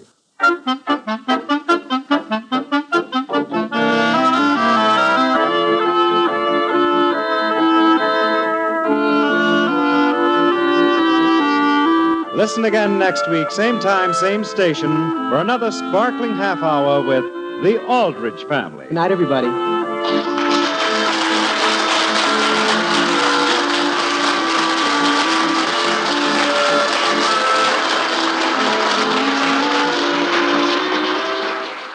And with that episode of the Aldrich Family from 73 years ago, November 2nd, 1952, that wraps up our look at that Sunday 73 years ago. Let us tell you that coming up tomorrow on our Monday podcast, Herbert Marshall and the Man Called X, the FBI in Peace and War, Calling All Cars, Danger Dr. Danfield. That's all coming up on Monday. On Tuesday, we'll get back to comedy with Lana Turner visiting Bud Abbott and Lou Costello, George Burns and Gracie Allen, Milton Berle salutes football, and the CBS Radio Workshop takes a look at Joe Miller's joke book. On Wednesday, John Daner as Ish in an adaptation of Earth Abides, an episode of Escape from 1950. The first half of it is a two-part episode. We'll give you the second episode next Wednesday. Dick Calmer as Boston Blackie, Dangerous Assignment starring Brian Dunleavy, and Lon Clark as Nick Carter, Master Detective. More drama on Thursday with episodes of Have Gun, Will Travel, and Gunsmoke, Suspense, and Romance. On Friday, Joe DeSantis puts you under arrest. Another episode of Lon Clark as Nick Carter, Master Detective, both those from 1948. Also from 1948, Quiet Please, starring Ernest Chappell, and Whistler, Cover Up. That's all. All those shows on Friday will be from 1948. On Saturday, all those shows will be from 1959, with episodes of Suspense, Have Gun Will Travel, Gunsmoke, and yours truly, Johnny Dollar. And then a week from today, we will have once again Jack Benny and the Aldrich Family, Edgar Bergen from 1952, all those shows from Sunday of 1952, and Lum and Abner again from 1949 and 1942. That's all coming up a week from today here on Classic Radio Theater with Wyatt Cox. But next we're going to go to 1947 for an episode of the Charlie McCarthy Show.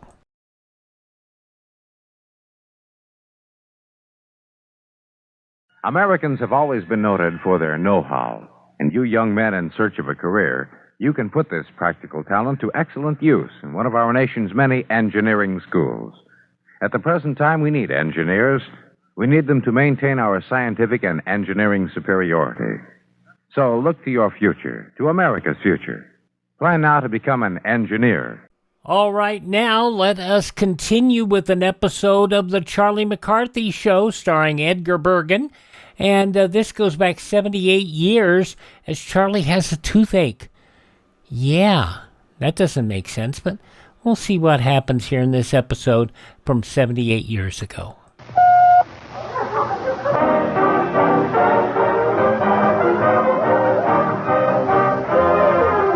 The makers of Chase and Sanborn Coffee and Royal Pudding bring you the Charlie McCarthy Show.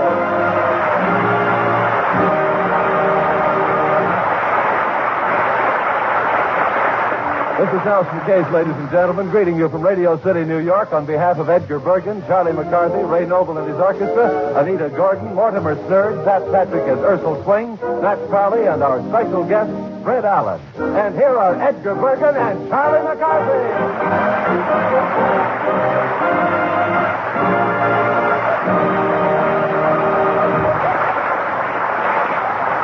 Oh, thank you, you lovely Gothamite, you. There's no place like New York in the fall. No, there isn't, no. I love the way the big wind blows in from the United Nations. Charlie, what have you been doing since you've been in town here? Well, I've been walking in Central Park all day with the girls. Mm-hmm. Walking the floor all night with my tooth. Oh, I see. Yes, I got to give up one or the other. Yeah.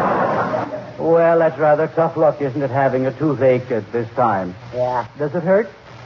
I don't know. I really don't know. The pain is so bad I can't tell. Is it? Well, your face is certainly swollen. Yeah, inflation hit me. Yeah. Everybody thinks I'm two-faced. Is that so? The one with a monocle is my head. Yes, I know. Well, it's a messy thing, an impacted tooth. Yeah. Are you sure that's what it is? Yes. The dentist showed me the X-ray. Oh, I say, did someone call me? No, Ray, no. So I was just talking about Charlie's X-ray picture. That lad is in more pictures. Yeah. I just saw him in Stand, Fun, and Fancy Free. Well, you didn't do that much good. No. Fancy Free, that's an improvement, no. Now playing at the Globe Theater. All right. I'm taking, get it right. Yes, I was talking about Charlie's tooth. You see, it's been aching. Oh, Charlie, does it hurt all the time? No. Only by appointment, Ray. See, the nerve is exposed, you know. Oh, well, why don't you tuck it back in? No, you don't. Charlie, I knew a chap once who had a wisdom tooth pulled. And it left him a perfect idiot. Did it hurt you much, Ray? No, Charlie, no, it wasn't me. It was my cousin's tooth. Once removed. Yeah, well, I don't know. But after that, my cousin wasn't afraid of a dentist. Oh, fearless? No, toothless. Oh. Really, sometimes I just kill me. Yeah. I really do. You keep promising to do that, but you never do. Well, maybe my toothache will go away. No, Charlie, the dentist said the tooth will have to come out, and he's going to give you gas. He is? Gas? Yes. Well, that's dangerous, isn't it? Oh, no, come on, Charles. Cheer up, old boy. No matter what happens, you've had a full life. Yes. You're so consoling, Ray. Thanks awfully. Yes, I've composed a nice exit march. Yes, I'll be glad to play it at, shall we say, the proper time. Yeah, Ray, now, aren't you overdoing it a little bit? Yeah, you're always exaggerating. Well, perhaps so, but after all, I'm only human. Well, there you go, exaggerating again. All right. Let me get out of here, Ray. Oh, very well, Charlie. If you're going to take that attitude, I will. But when you get into that dentist chair, my boy, remember, chin up. Yes. She's taking gas. You never know what might happen while you're unconscious. You know, Birkin. Yes, Charlie. I've never made a will. You haven't? No. Well, is there anything I can do? Yeah. Would you take this down? Yes, of course. I, Charlie McCarthy, being of sound mind. Yes. Otherwise in a heck of a mess. Scratch that. Yeah. Do hereby bequeath my telephone book and numbers to Skinny Dugan, my pal. Your pal. The louse. Scratch the louse. Yes, oh, yes. And to you, Bertie, I leave all the money you owe me. Well, thank you, yes. Also, my pet rat. What would I do with a pet rat? Well, maybe you could teach him to talk.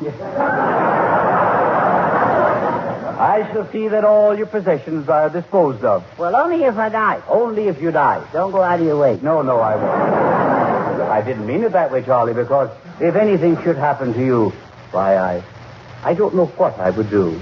No? No, I just hate to think about it. Is the thought of work really that unpleasant to you? No, Charlie, it's just that you mean so much to me. Gee, Bacon, I guess I've been a little stinker, haven't I? But I want you to know, deep down inside, I really like you. Yes, I believe you do have a soft spot in your heart for me. Oh, sure. It's all mush in a yard wide.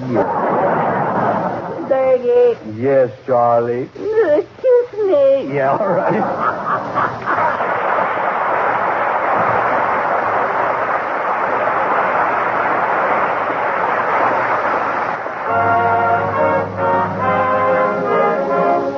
Ray Noble and the orchestra now play Almost Like Being in Love.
Here's the way to enjoy the most satisfying coffee you ever tasted. Get the new, improved Chase and Sanborn, an amazing new flavor sensation. You get the new blend now, the richer, improved blend. Try Chase and Sanborn coffee today. We're sure you'll agree that it's the richest, most flavorful coffee that money can buy. That's why people who like coffee best insist upon this glorious new Chase and Sanborn. You get a new wealth of shade-grown flavor, richer, more delicious, and you get it at its best and freshest, vacuum-packed at the oven door. From the trees to your table, the new Chase and Sanborn is finer coffee. Shade growing stores up extra flavor because the coffee grows more slowly. Then, as soon as this superb blend is roasted, it's quickly vacuum packed. The shade-grown flavor is held in Chase and Sanborn. No other container can possibly give you so much flavor, so fresh. Don't miss out. Try Chase and Sanborn coffee today, and we're sure you'll agree that this is the finest, richest, most flavorful coffee that money can buy. So now is the time to ask for Chase and Sanborn coffee.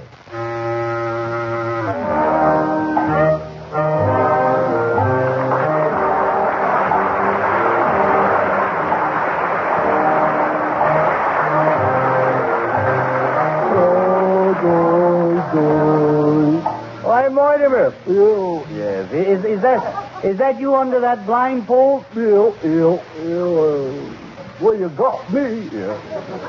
With this thing on, I can't see who I am. No, I imagine not. Can't you see anything at all under that blindfold?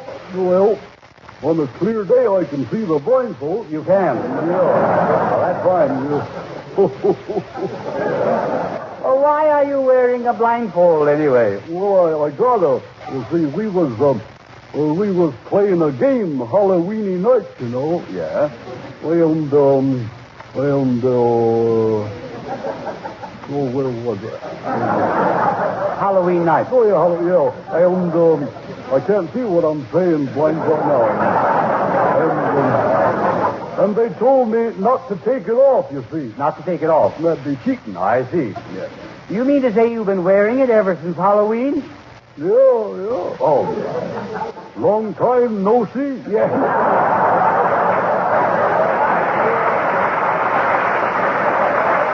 Well, I'm going to take it off right now. There. Oh, thank you, yeah. Yeah. There. Now tell me, who gave this party, this Halloween party? Well, it was some friends of mine. Friends of yours? Yeah. Friends? Yeah. They're people. Yeah, I know. Of course they're people. Oh, you know them too? No, I don't care. You've been getting lots of invitations lately, haven't you? Mm. You're quite a gadabout. I was.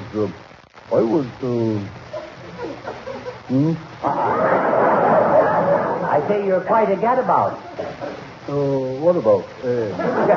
Gadabout. Oh, yeah. Gadabout.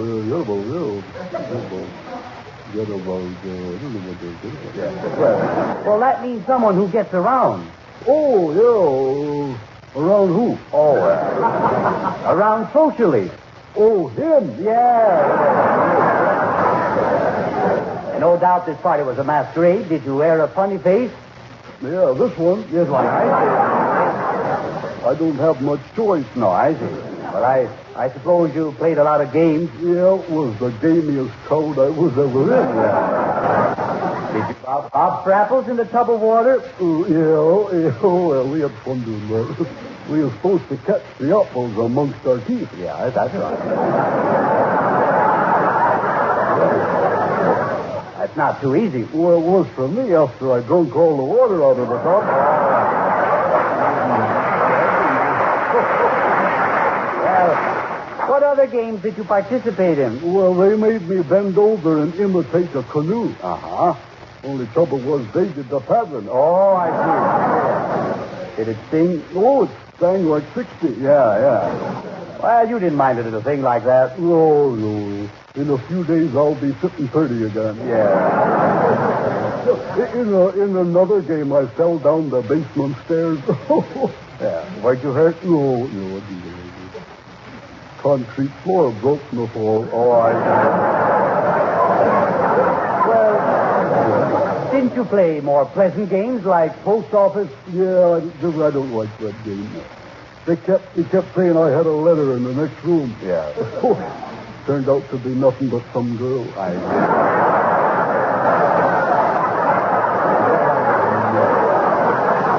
Well, what did the girl say? Well, they said I was a dead letter. They did. Yeah. Well, Mortimer, you're supposed to kiss the girls. No. Yes. Most boys your age like to kiss girls. Well, maybe I will too when I get to be my age. Yeah, maybe. Mortimer, I just can't believe that you're as stupid as you are. Can't you? No. Well, force yourself. All right.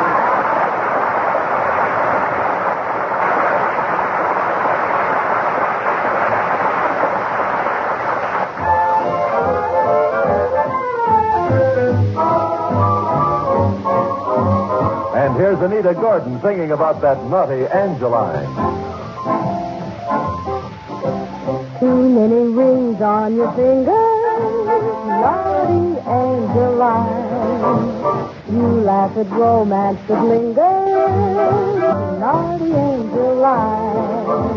You take a heart and you break it just for fun. Someday you'll break one too many. Yours may be the one. Everyone kisses a flower filled with sweet perfume. Nobody kisses a flower when it's lost its bloom. So find someone's arms, Mr. Mason, baby. Settle down while there's time. 'Cause deep in your heart you're a good little girl, naughty Angeline.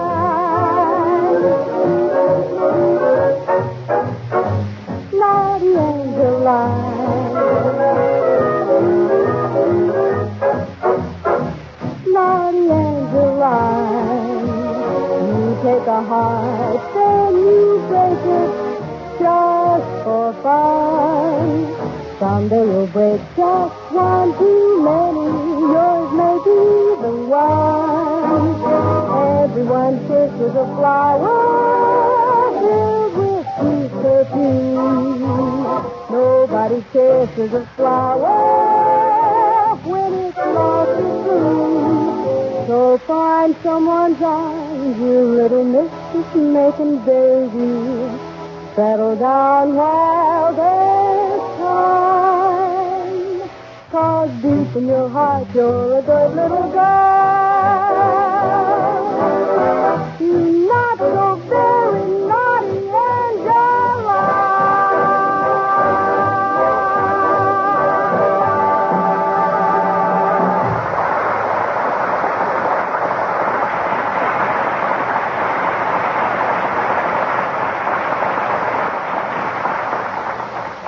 Times have changed since the fairy godmother went around granting wishes. Some of her duties have fallen on me. So what do you wish for? Royal pudding. Rich, rich, rich with flavor. Smooth, smooth, smooth as silk. More food energy than sweet, fresh milk. Royal. More food energy than sweet, fresh milk. Yes, more food energy than sweet, fresh milk. That's the simple story of Royal pudding. Mothers know the magic in milk. It's rich in proteins, vitamins, minerals, food energy. And Royal puddings give even more. Yes, even more food energy than the sweet, fresh milk you make them with. Give your children lots of milk and lots of Royal puddings. Children must have food energy for the running and jumping that helps develop better bodies. A big, delicious serving of Royal costs just a few cents. So try Royal puddings. Rich, delicious chocolate, smooth, creamy vanilla, mellow, golden butterscotch. Royal pudding. Rich, rich, rich with flavor. Smooth, smooth, smooth as silk. More food energy than sweet, fresh milk.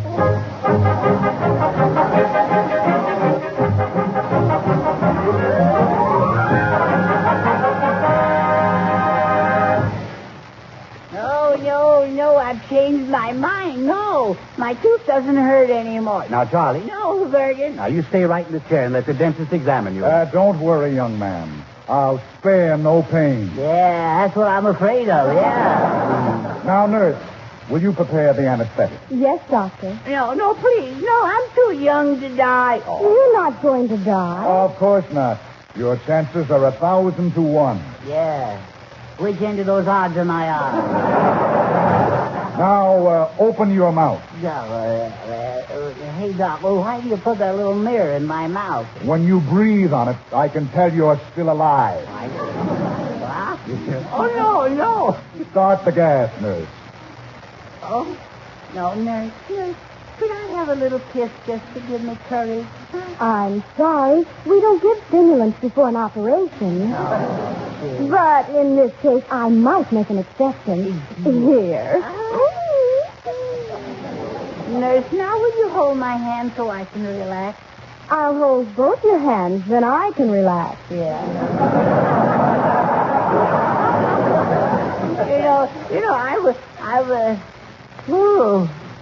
I feel kind of dizzy. Oh, Bergen. Bergen. Oh, there, yes. Now, don't go away. No. Now, don't go away, Bergen. No, I'm right here, Charlie. Oh, my old pal, Bergen. Bergen, if I should happen to, slip away, Yes, Charlie. as soon as I get my wings, I'll come down and see you. Well, thank you. That's very nice of you. You're pretty sure you're going up that way? Yes. Well, you don't think they'd send me down? Oh, no, not little old clean-living me. What have I ever done? Well, now, how about the time you put a skunk in the school ventilator? Yeah, well... And how about the... No, please, let's not go into all that. Now, just relax. Yeah. Oh, I see a horrible vision up there on the wall. Well, that's a picture, Charlie. Yes, that's one of our patients, Fred Allen. Oh. Isn't it enough I have a toothache? Do I have to have an upset stomach besides? Do you want me to turn Fred Allen's picture to the wall? Put it under the wallpaper. I don't want to. I want to go out with a smile on my face. It's just. Oh. This is it. Oh, it's getting dark. Hold my hand, Bertie. Yes. Hold my hand. Now, young man, Yeah. start counting backwards from 8.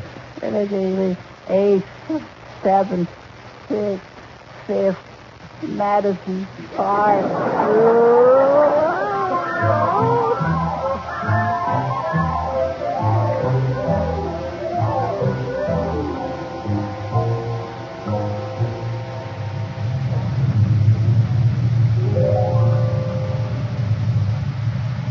Where am I? It's so smoky. It's so hot. Hello? Who are you? Who are you? Oh, it's just a message.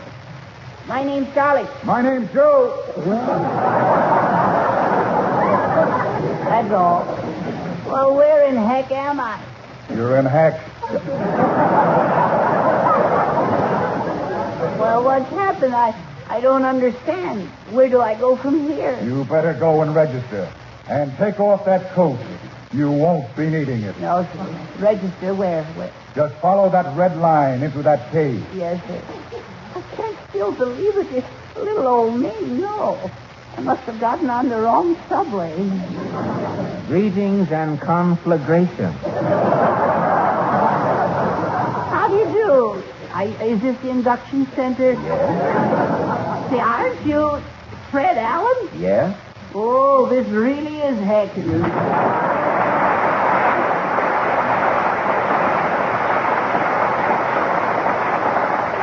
Well, Fred, how did you get down so low? Well, I was going along minding my own business, and the new Hooper rating came out. I hardly recognize you in the red underwear. And Fred, you've got horns. Yes, Charlie, but I prefer to call them antlers, and to think of myself as a bloodshot deer. Well, it's the old story of an old buck with fawny ideas. Expected that to go bigger. Yes. Why, Fred, you've even got a pointed tail. And it's so long, too. Well, everyone's wearing them longer this season, Charlie. It's the new look. Oh. Can you swat flies with it? No, but I have a lot of fun wagging my tail when I'm happy. Does it get in the way? Well, only when I back out of a phone booth. Have you ever tried wearing your tail in a snood? No, but on formal occasions, I starch it and wear it over my left arm.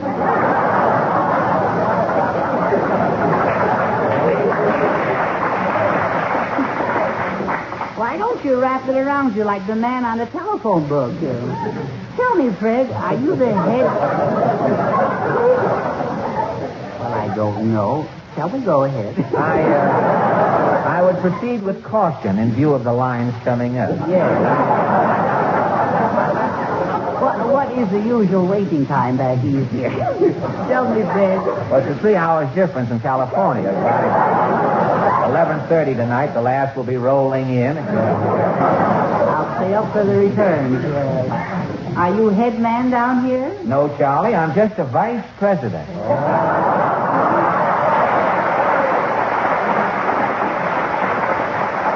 There are millions of us down here. How did you get the job? Well, I have friends in Washington. Oh. Well, you never know what's going to happen. No? Here we are, both gone to heaven. Oh, please, Charlie. We don't use that name here. No. We call it Little California on the sticks. Tell me, Charlie, how did my radio audience feel, about my leaving? Oh, they took it very nicely. Really? Yes. You see, now me. Yeah. I don't know whether I can take it down here this heat and smoke. Well, it saves a lot of trouble, Charlie.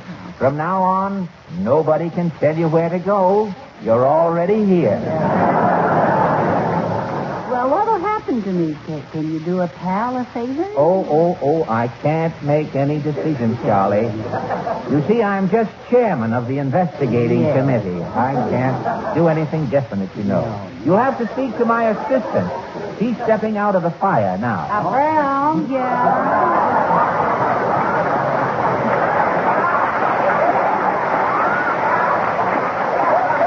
I thought I'd never get out here. Brown, my name is Ursel Twing, and I am here. You are? Yes, I'm here. Just as big as life. And I am the custodian of the clinkers, and I'm also the boss's right-hand man. And, well, I'm not exactly a right-hand man either because I'm left-handed.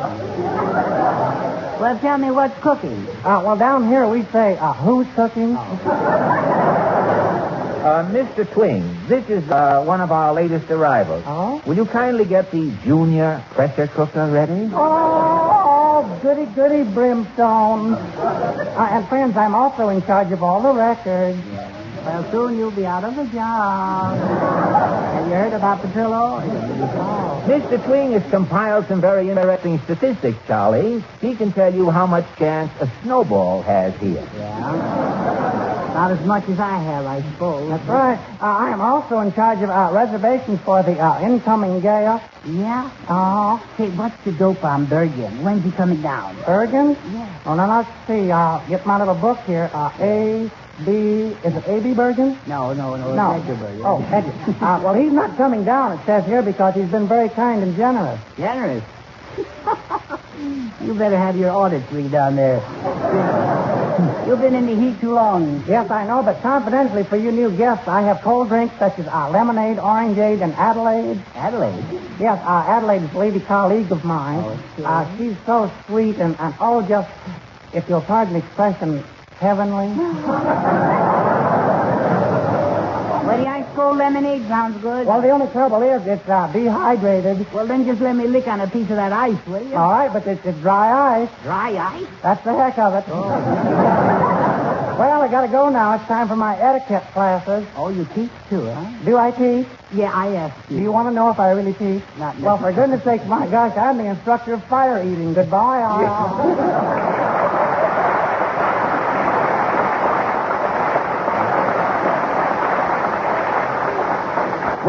Well, McCarthy, I can't waste any more time with you. I have to get ready for a big housewarming tonight. Well, who's coming down? Jack Benny. I'll have to throw another log on the fire. Yeah. Well, now, don't look at me that way. You wouldn't do that to little old me, would you, Fred? No, Charlie. You're much too young and tender. We'll frigazine you. Well, you try that, and I'll tie a knot in your tail, you rat, you. No. Come here, you termite flophouse. I'm going to get out of here. Running won't help, McCarty. Where's my pitchfork? I'll get you in the end, Charlie.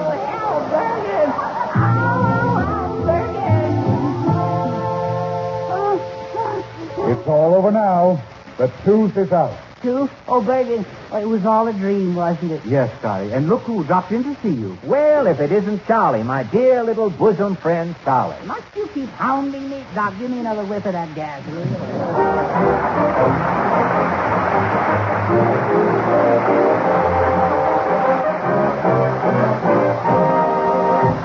The greatest coffee event in years is bringing cheers from thousands upon thousands. It's a newcomer from Chase and Sanborn, a great new flavor achievement.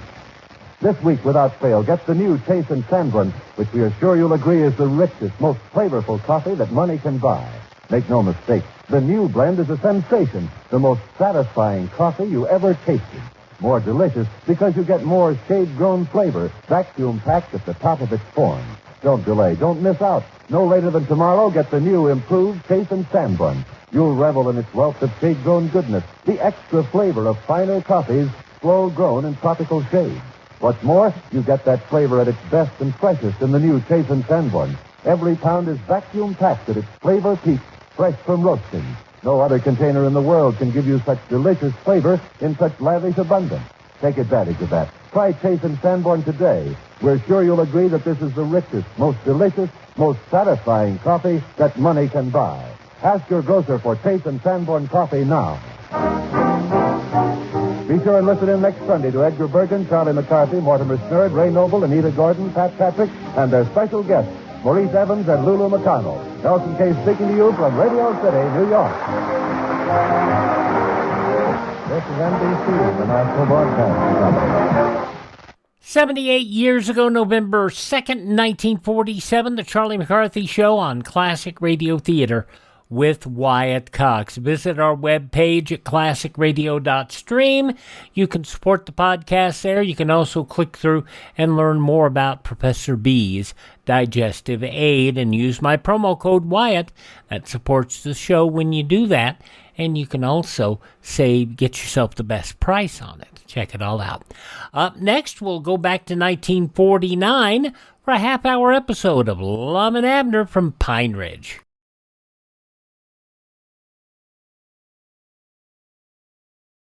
Ladies and gentlemen, last year's traffic death toll was 37,500, a 7% increase over 1950.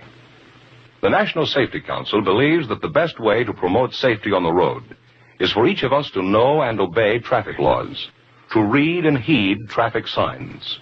So be careful. The life you save may be your own. Now the first of two in a row from Pine Ridge, Arkansas, as we check in with Lum and Abner and their season opener from the 1949-1950 season of their half-hour show. And this is from 76 years ago, and the boys are fussing and feuding and fighting again. The Lum and Abner Show. With your old favorite Zazu Pitts, Andy Devine, music by Opie Cates, and starring Lum and Abner.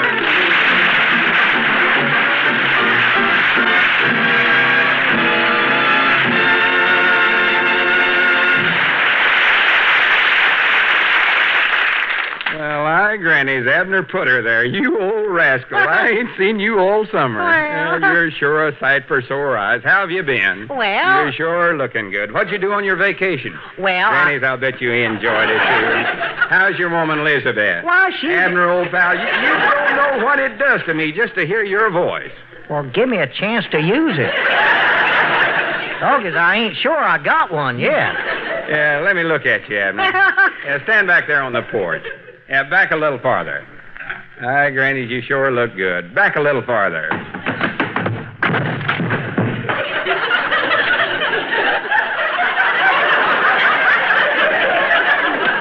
Is this far enough?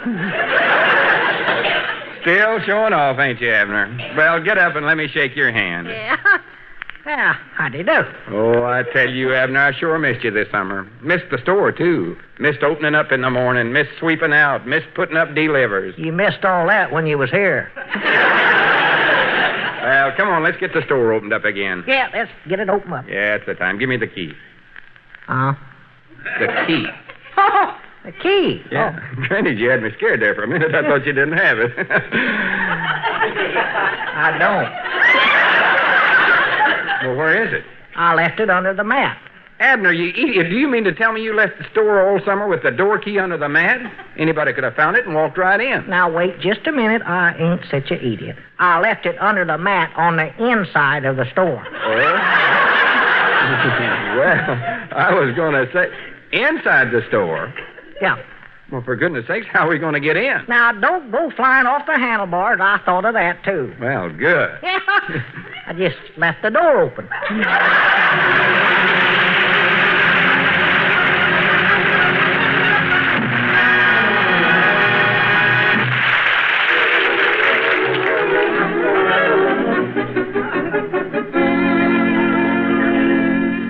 Granny's, Abner, how can a place that's been closed all summer get so dirty? Had a pretty good start when we left. Well, we better get busy and clean it up. Yeah, it sure is a mess, all right. Yeah, we can't sell this canned goods all covered with dust.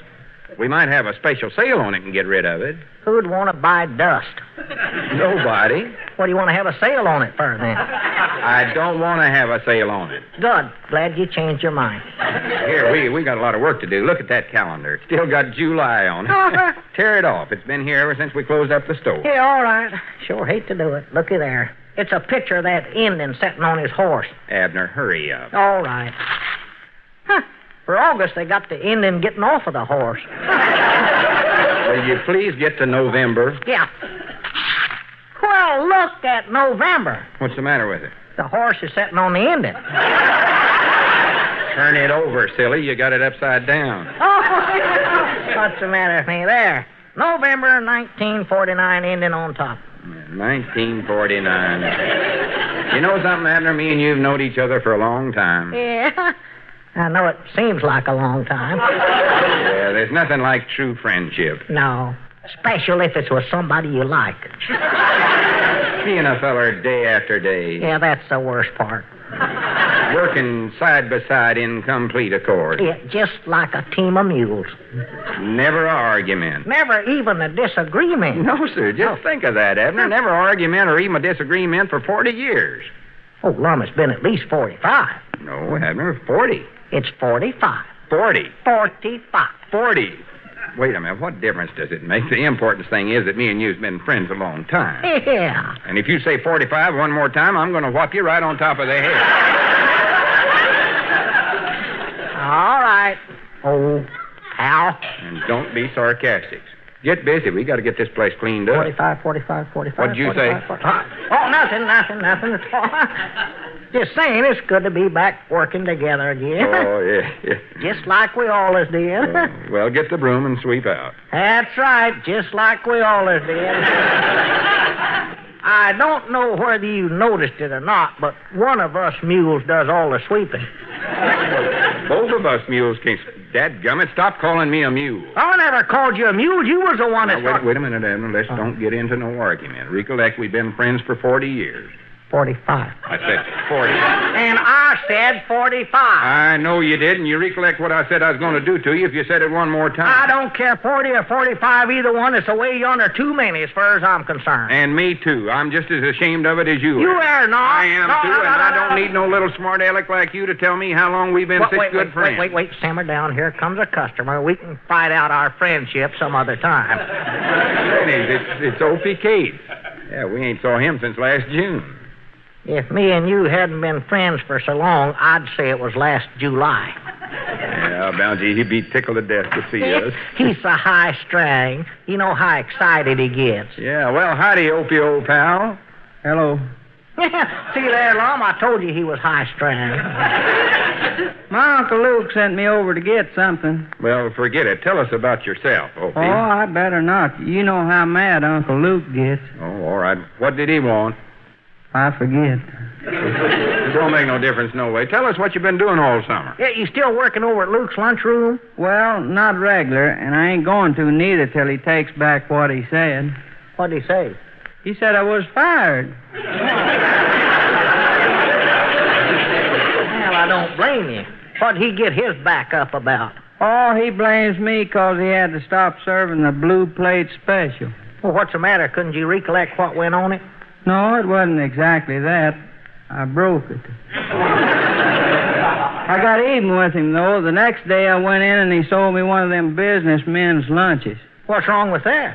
Well, he's going to get in trouble over it because since he canned me, I ain't a businessman no more. Yeah, if that gets out, old Luke, he's liable to get himself into trouble. Oh, don't be silly, Abner. They've been bootlegging them businessmen lunches around here for years. You know what? It looks like everything went wrong for me this summer. I didn't even get to go to New York. Well, Opie, I never even knowed you was aiming on going to New York. Oh, yes, sirree. I've always wanted to see that place. I took that job so I could save enough money to make the trip, but when the time come, I couldn't leave because I was working. Oh, that's too bad. Well, it would have been, but Gomer Bates, he helped me out. Oh, did Gomer work for you? No, he made the trip for me. You mean you give him the money you'd saved and let him make the trip? Well, I told you I was working. Well, Opie, you could have went later. You know, that kind of come to me one day while he was gone.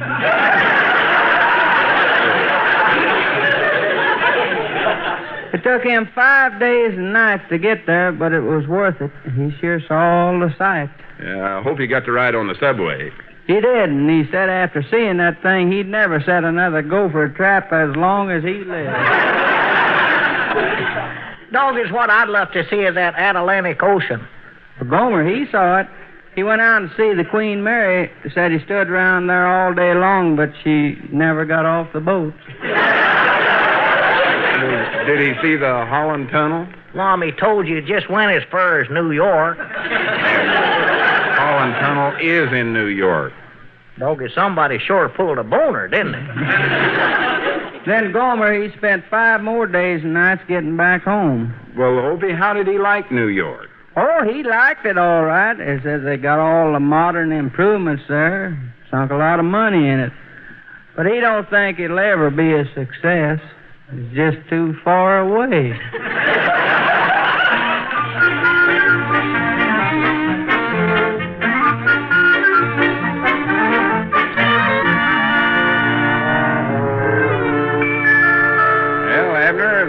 The old jot-em-down store's just clean as a whistle. Yeah. Just shows how much two understanding partners can do working side by side. Yeah. Wait a minute. Don't sit down there. Let's be sure everything's done. Oh. I'm going to check your work, and you can check mine. All right.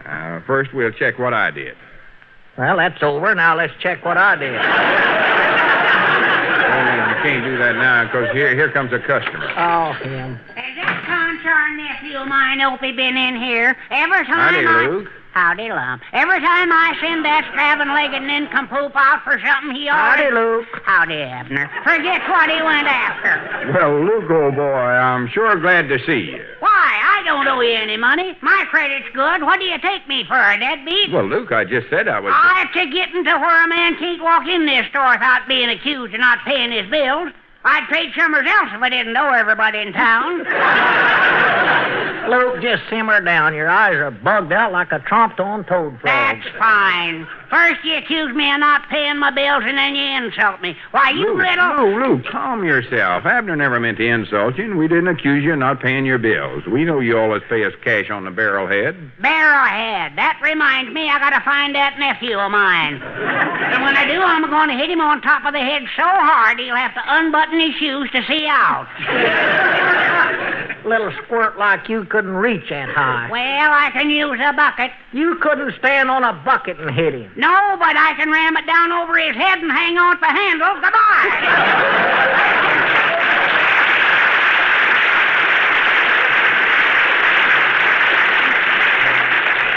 Yeah, he's such a temper. Him and Opie don't get along at all, do they? Fight something wonderful. Yeah, they argue when they talk in their sleep. Glad me and you don't have to worry about getting along with one another. Yeah, why, yeah. We've been friends for years. Never an argument. Well, now, we did have one little argument once, Lum. When was that? Well, you recollect, a couple of years ago. That was the silliest thing.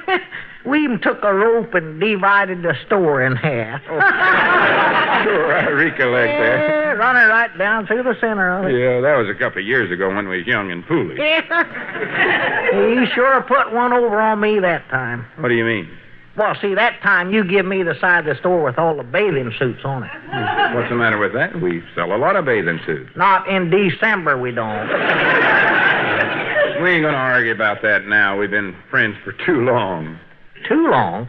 Well, I didn't mean it that way. What I'm trying to say is you're the best friend a man ever had. No, Lum. You're the best friend a man ever had. I am not. You are. No, you are. No, you are. Now, when I was so sick in bed that time, who was it come over and give me my medicine? Oh, well, I did, but if I'd have been the right kind of friend, I would have taken it for you. Well, Abner, you did make the face. Well, yeah. But, Lum, if we're going to talk about who done what for who, when I needed that personal loan from the finance company, who was that co-signed for me? Well, I did, but if I'd have been a real friend, I'd have give you the money. You gave the money to the finance company when I didn't pay it. Paying them had nothing to do with friendship. It was either pay it or go to jail. Lum, you can talk all day, but you'll never convince me. I tell you, you're the best friend a man ever had. No, I ain't, Abner. You are. Lum, Eddard, you're twice as good a friend to me as I am to you. Why, I am not. You're a better friend than I could ever hope to be. Oh, no such a thing. Nobody could be as fine as you are. Nobody but you, and you're finer. I ain't no such a thing. Yes, you are. No. Why do you want to be so stubborn-headed? Stubborn-headed? There's a fine thing. One minute I'm the best friend a man ever had, the next I'm a stubborn-headed. Now make up your mind. Well, you're the most stubborn-headed best friend a man ever had. No, you're the most stubborn-headedest best friend a man ever had. No, you are. No, you are. No, sir, you are the one. Abner. Abner, it's just like I said, we ain't going to argue no more now. It's ridiculous. I know it. We've got to put an end to it. I'm for it. Now, hand me that rope. The rope? Yeah, and this will make it final. Well, ain't hanging yourself a little too final? I ain't going to hang myself, you honor little varmint. I'm dividing up the store again.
Just a minute, Abner Peabody. Don't you dare cross that rope. You stay on your own side of the store. My lunch is on your side. Well, eat something out of your own side of the store. How can all I got is shoes and hardware?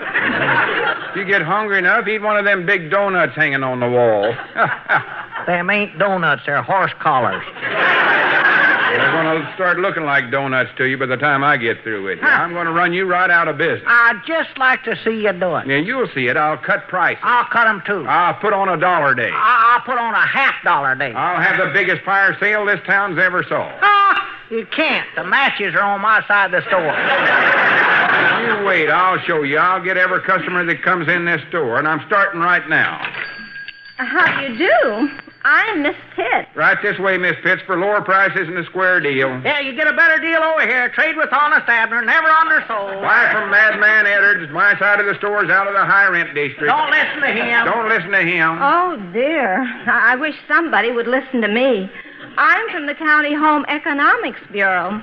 The county has asked me to instruct you on the subject of 10 red-hot suggestions for a cold winter. Suggestion number 1. Suggestion number 1, buy from Lum Edders. Suggestion number 2, don't listen to suggestion number 1. Gentlemen, please. Why can't you cooperate? I was just over at the Pomeroys, and Mr. Pomeroy was very helpful. Well, Mr. Pomeroy ain't burdened down with a mule-headed partner like I am. Aren't you forgetting Mrs. Pomeroy? No, I seen her Halloween night. They had her standing in the window with a candle in her mouth. The county feels that in order to be warm all winter, it's necessary to lay in a good supply of coal. If you want to lay in good coal, buy it from Honest Abner. Be comfortable. I've got soft coal. Don't buy your coal from him. You'll get a dirty deal every time. It ain't coal. It ain't coal unless it's dirty. Winter clothing. Always wear a good grade of long woolen underwear. Windows. For proper ventilation, keep the bottoms up and the tops down.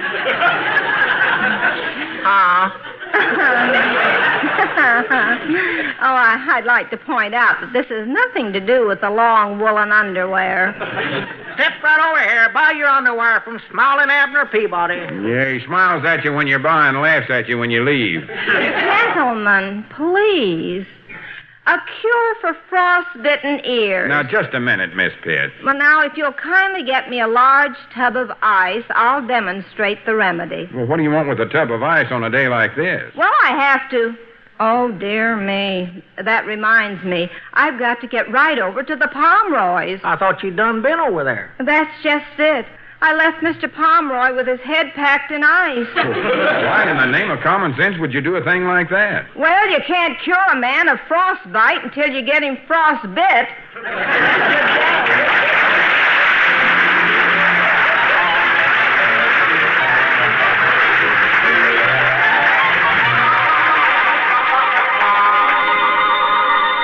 Keep away from that phone, Mr. Peabody. I'll answer it. Not so fast, Mr. Edders. The phone happens to be on my side of the store. Wait a minute. Now, this is going too far. I pay half the bill, and part of that phone's mine. I don't care. You ain't crossing that rope, Buster. Now, listen here. If there's anything going on that phone, I got a right to know what it is. Well, if you're that dad-blame nosy, I'll tell you, but you got to stay on your side of the rope.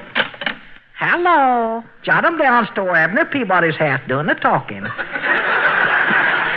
Hello, this is Opie Cates. Who is it? He says it's Opie Cates. What'd you say? It's Opie Cates. Well, that's funny. You know, you got the same name as me. No, this is Abner Peabody. Oh, hello, Abner. What'd he say? Hello, Abner. What'd you say? Hello, Abner. Well, there ain't no Abner here. You must have the wrong number. This is Abner. Now, Opie, what do you want? Oh, well, I finally remembered what Uncle Luke sent me over there for. I want a sack of sugar. What's he saying now? He wants a sack of sugar. What'd you say, Abner? You want a sack of sugar? Who told you? Opie, you told me. Well, news sure gets around fast in this town. Oh, Lord. Well, anyway, send the sugar right over, will you? What'd he say? Send the sugar right over. What'd you say, Abner? I said send the sugar right over. Oh, well, look, Abner, you better call up somebody else. I'm all out of sugar myself.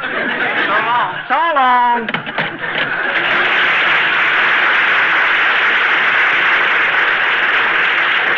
What'd he say?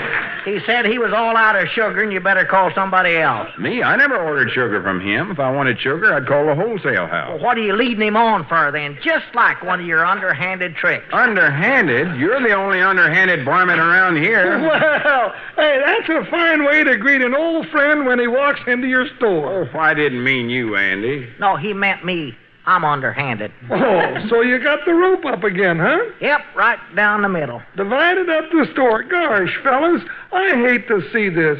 You've been friends for too long. 40 years. 45. 40. Oh, wait a minute. 40, 45. 40, 40. I can't out-holler you fellers. My voice just ain't been the same since the sand and gravel strike.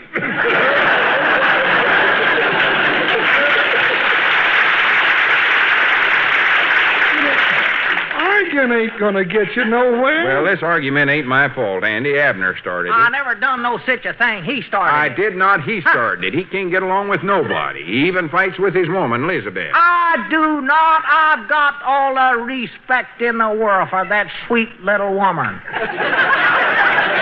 Special her left hook. Now, wait a minute. I came in here to buy something. Well, if you want a fair deal, Andy, you better trade on my side of the store. No, Andy, right this way. You don't have to go there to get cheated. Prices are lower on this side, Andy. No fancy fixtures, no big overhead. My over here ain't got any fixtures and no big head at all. Just a minute, fellas. Now, hold it. You know, I hate to see you two fighting this way. I want to be friends with both of you. So I'll buy something from each of you. I'll be with you in a second, Abner. Yeah, you better watch him, Andy. If he starts to weigh anything, why, nail his thumbs to the counter. Don't pay no attention to him, Andy. What can I do for you? Well, now, listen, Lum, I never actually wanted to buy anything. You never? No, I just wanted a chance to tell you that I'm on your side. Yeah, huh? Why, sure. I think you're absolutely right. Well, thank you, Andy. Lum, I don't see how you got along with that ornery little varmint for as long as you did. Yeah, don't listen to him, Andy. Don't let him turn you again me. He's the most disagreeable yard dog in town. Everybody says. Oh, I know it. Why, Lum, dividing up this store was the smartest thing that you ever did. That's a time. Take up for me, Andy. Now, if you was real smart, you'd get out of business with him altogether. Granny's, Andy, you're more on my side than I am myself. Well, why shouldn't I be? Now, look, you're an honest man. It just takes one look at Abner to know what he is. Yeah, what do you mean by that? Well, look at him. Those shifty eyes. He'd cheat you in a minute. Oh, I don't much think Abner is cheap. Oh, say, there's a dishonest man if I ever seen one. Say, you remember the time the money was missing out of the collection plate at the church? Now, hold on there, Andy. There's lots of things you can say about Abner, but you can't call him unhonest. Well, I wouldn't put it past him. Now, looky here, Andy Devine. You can't say that about my best friend. If you want to talk about Abner, go somewhere else. Get out of my side of the store. But let Go on, get. All right, if that's the way you feel about it. Now you're getting smart, Andy. Come over here where you'll get a fair deal. Well, Andy, old friend, what can I do for you? Well, listen, Abner, I didn't actually want to buy anything. Huh? I just wanted a chance to tell you that I'm on your side. Oh, good for you. I knowed I could depend on you. Yeah. You know, Abner, I don't see how you got along with that ornery varmint as long as you did. He's the most disagreeable yard dog in this whole town. I know it. Abner, dividing up this store was the smartest thing that you ever did. Now, if you was real smart, you'd get out of business with them altogether. Oh, I wish that Lum could hear this. After all, Abner, now you're an honest man. Yeah. It just takes one look at that Lum to tell what he is. Just one, huh? Yes, sir. Let me look. Move over. Look at him. Yeah. Those shifty eyes. He'd cheat you in a minute. Oh, I don't know. It might take him longer than that. He's slow. There's a dishonest man if I ever did see one. Look at him. Listen, old big ears. Look at him. Remember the time the money was missing out of the collection plate at the church? Now, wait a minute. You ain't incinerating that Lum taking it. Well, I wouldn't put it past Oh, you went too far, Andy Devine. Get out of my half a store. Go on, go on. Get out, you big tub of blubber outside. Well, I'm going. You hear him? Get out of here before we throw you out. Open the door, Abner.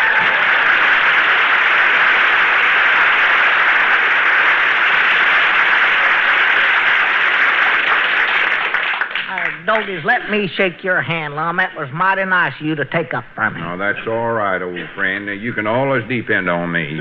He had it coming to him after the things he said about you. What did he say about me? Well, I hate to tell you this, Abner, but he tried to insinuate that you was unhonest. Why, that snake in the weeds, he said the same thing about you. He did. Why, we ought to catch him and beat the everlasting daylights out of You him. always thought he was our friend. Look at him walking down the road there laughing his silly head off. Big, fat, smart aleck. Yeah, look at him. Turn around waving. Go on, get back to that broken-down barber shop where you belong. Yeah. Wait a minute. Grannies, I believe I see what he was doing. Huh? Well, if we ain't a couple of old ninnies. Oh, we ain't so old, Lum. Well, don't you see what he was up to? Huh? He done all of that on a purpose, just to bring us to our senses. Well, I'll be a polka-dotted possum. Grannies, it worked, too. Here we are, back together again. Bless his heart. Bless his little fat heart.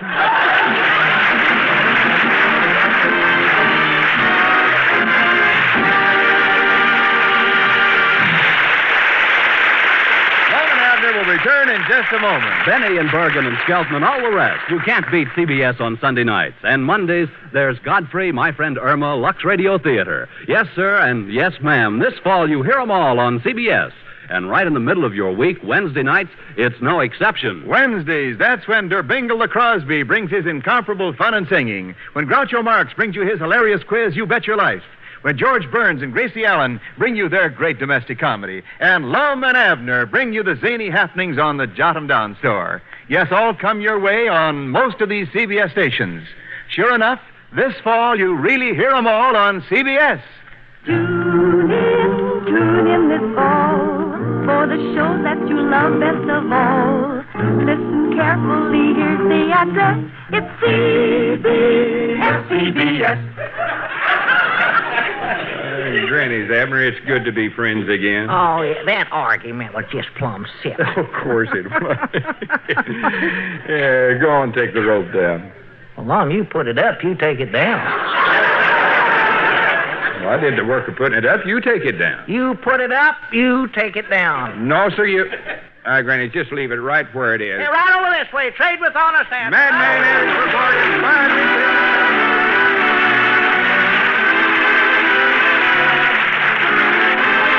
Lum and Abner Show will be back next week and every week at the same time with Andy Devine, Jesu Phipps, and music of Opie Cates, written by Betty Boyle and Jay Summers, and directed by Larry Burns. Lum and Abner Night, George and Gracie Night, Groucho Night, Bing Crosby Night. You could give any of these names to Wednesday nights on CBS and you'd be so right. So let's just call it Bing Crosby, Groucho Marx, George and Gracie Allen, Lum and Abner Night, and remember to be here for us all on most of these same stations next Wednesday night and every night this fall. Wendell Niles speaking. This is CBS, the Columbia Broadcasting System.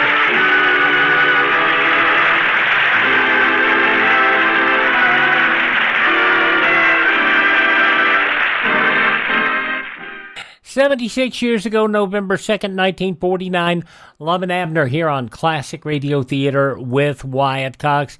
We're going to stay in Pine Ridge, Arkansas, and go back a few more years and see what was going on when Lum and Abner tried to go to Mars.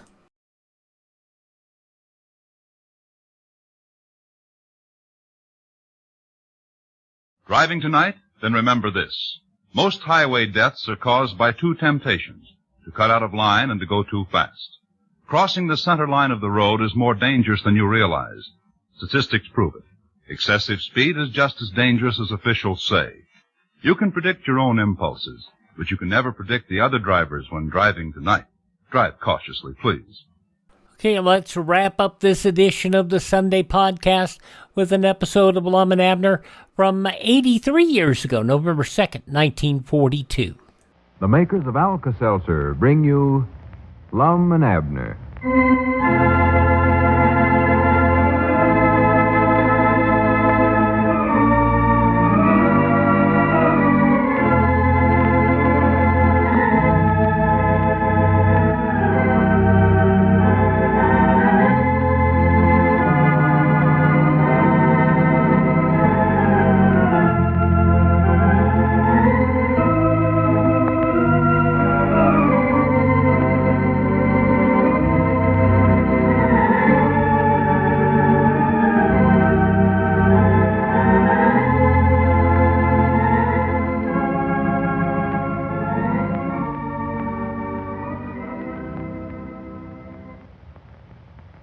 I wonder, friends, when you started your day's work this morning, did you find it a little hard to get going? Well, if the cause was a headache or a touch of acid indigestion, we certainly hope that you had a package of friendly, dependable Alka-Seltzer tablets handy on the job. For Alka-Seltzer offers a surprisingly kind of fast relief for the common ailments that frequently follow an evening out. Ailments that can make any job seem twice as hard. Be sure to remember that, won't you? And the next time, be prepared. Get a 30 or 60 cent size package of Alka-Seltzer tablets from your druggist on your way to work in the morning. Many's the time you'll be glad you did. And now, let's see what's going on down in Pine Ridge. Well, Lum and Abner have signed Squire Skimp at the Squire's suggestion as their manager to handle all the motion picture and book publishing contracts and all other offers which they will probably receive as the result of their proposed trip to Mars. They have also agreed to Squire's suggestion of forming the Lum and Abner Mars Expedition Corporation and sell stock to Pine Ridge citizens. As we look in on the little community today, it's supper time, and we find Lum in the Jot-'em Down store and library. Abner is just entering. Listen. Come in. Oh, hello, Abner. I'm just getting ready to close up the store and go over to the observatory and see how you're getting along. Yeah, well, I got hungry, Lum. I just decided to come on over here. Is it all right if I quit for the day and go home to supper? Well, yeah, I reckon so. Did you get much done on the rocket ship today? Well, I got the frame all built and the wheels put on. Oh, you finally got the wheels on, huh? Yeah, everything went along fine. That is, till Professor Sloan got over there. Oh, did he come over to the observatory today? Yeah, come over after school. Said he wanted to speed up the work. You mean he actually helped you work on it? Well, first he spent about an hour giving me a lecture on atomizers or atmospheres or some such subject. I never did follow him none. Well, it's more likely scientific stuff. I'll explain it all to you sometime. Well, then I asked him if he'd help me nail a couple of 2x4s together, and he said, oh, he'd be glad to help me. Well, it was nice of him. So I held the 2x4s in position there and told him to pick up the hammer and pound the nails in, and he said sure and started rolling up his sleeves, talking all the time. Oh, yeah, great talker, the professor. Then he picked up the hammer and a couple of nails and put them in his pocket and went home. Went home? That's what he done. Mom, are you sure that he ain't just a little bit touched? Oh, no, he's all right, Abner. That don't sound like it. Well, he's just absent-minded, that's all. Lots of professors and fellers that do a lot of deep thinking are absent-minded. Come to think about it, I believe I'm a little absent-minded myself. Yeah. Oh, yeah. Hardly recollect my own name sometime. See, what is it? Well, here's something you oughtn't to be absent-minded about, Lum. It's a bill for the lumber we bought to build a rocket ship out of. $19. Where about you get this? Well, Bates brung it over. Come over there to the observatory and give it to me. Said he wanted to get it paid right away. He did, huh? Yes, sir. Well, I don't know how we're going to do it right away. I just counted what we got in the cash drawer over there, and all we got's a little over $17. Well, maybe we can just give him that and pay the other $2 later on. Yeah, but that leaves us without no cash on hand. Huh? We can't run a business without no cash in the drawer. Can't, huh? Of course not. Couldn't make change for customers or nothing. No, that's right. Well, I don't know what to suggest. Walt said he wanted his money right today. I wish he hadn't have brung this up till after we got back from Mars. We'll be able to pay it easy then, 'cause we'll be thousandaires. We will, huh? Squire claims we will. That's why he's organizing the Lum and Abner Mars Expedition Corporation. Yeah, Lum, are you sure we're doing the right thing by letting him get up his corporation? Why, sure. Besides, he's already done it. Oh? That's why he went into the county seat today. He ought to be getting back before long, give us a report on everything. And I hope it'll be all right. Don't forget now what Squire's aiming on doing, getting these folks here in Pine Ridge to invest their money in me and you. Yeah, I know that. And I know just how you feel. If anything happens and we lose that money Well, I've studied on this quite a bit, Abner, and I'm mighty nigh sure there ain't a chance for that to happen. Ain't, huh? Squire claims we'll be able to pay 'em 100% dividends on their invest. 100%? Yeah. Of course, I think he's exaggerating some on that. Oh, surely. I don't reckon we'll be able to pay 'em more than 90% dividends. But that's still awful good. Yeah, it sounds good, but how does he figure we're going to make all this money? Well, we'll be awful famous, you know. Everybody'll want us to write books and magazine articles about our trip to Mars. Well, the moving picture companies will want to make a moving picture out of it. I don't know what all. well, good for us. I reckon they want to put us in a circus, too. More than likely. That's what I'd love. Everybody'll want to see us. We'll be awful big attractions. Be regular monstrosities. We will. Well, good. Squire said they'll more than likely put us in vaudeville shows and make us go on lecture tours. Lecture tours? Yeah? Well, I couldn't give no lectures, Lum. I ain't no handed out loud talking. You know that. Well, you could just leave that part to me. I'll make all the lectures, and you can keep a water pitcher filled with water for me all the time, hand me drinks and stuff. Well, that ain't gonna be much fun. Well, here's something else you might do. If we get some good snapshots of Mars, we can have them made into lantern slides, and you can run them. Can I, sure enough? Oh, now, that's something I'd love to do. I'll borrow that magic lantern that the Hoganses has got. Yeah, that's a good idea. That's a good one of theirs, too. Oh, it's a dandy. Yeah, I'll ask Squire about that as soon as I see him. Ask Squire about it? Yeah, he's our manager in this, you know. Oh, yeah, that's right. Oh, good Lum, I sort of wish he weren't our manager, too. Well, it's going to work out all right. I don't like business dealings with Squire. Yeah, but he knows how to line up all these lectures and moving picture deals and all that. Besides, I've done signed a contract painting him. And I wish you hadn't done it. No, now, don't worry, Abner. It's going to be all right. I've looked into everything. You know me. Yeah. And if there's a chance to make money for the folks in Pine Ridge, I grannies we ought to do it. Well, of course. You look at it that way, well, I'm for it, too. And I will admit I'd love to get to be a monstrosity. Well, natural, anybody would. I believe I'll sit down and start writing out them lectures right now. Yeah, I'll help you. Or, wait a minute, though. We ain't been to Mars yet. We don't know what to put down, Lum. Yeah, that's right, ain't it?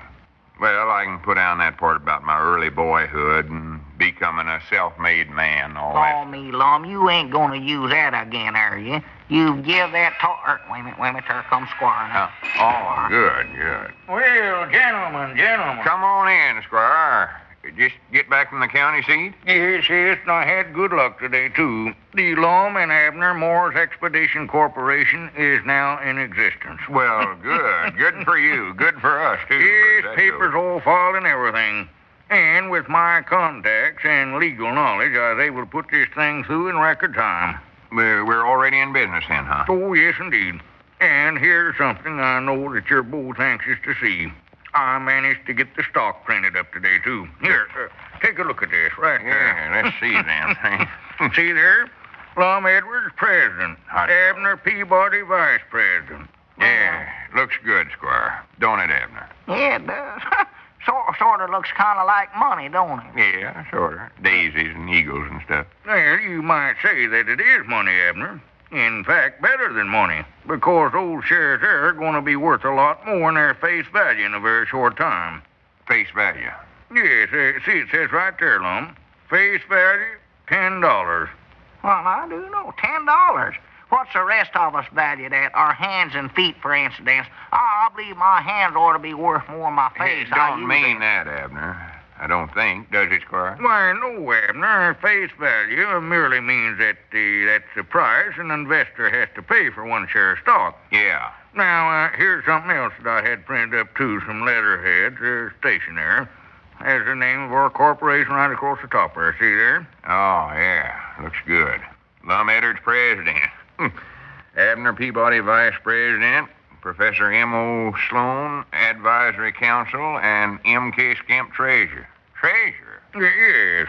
Well, Squire, we never appointed you treasury.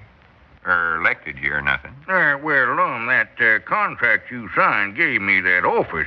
You see, there's an awful lot of work connected with that, Lum, and I know that you men wouldn't have time to handle it. Selling the stock, and, well, I don't know what all. Selling the stock, huh? You mean you get all the money? Why, no, Abner. It's merely paid to me as treasurer of the company. It belongs to all of us. And then you must remember there's another side of this, too. I have to pay all the expenses out of that money. The expenses, huh? Why, yes. So when any bills start coming in, that is, any bills in connection with this expedition, why, you just turn those over to me and I'll take care of them.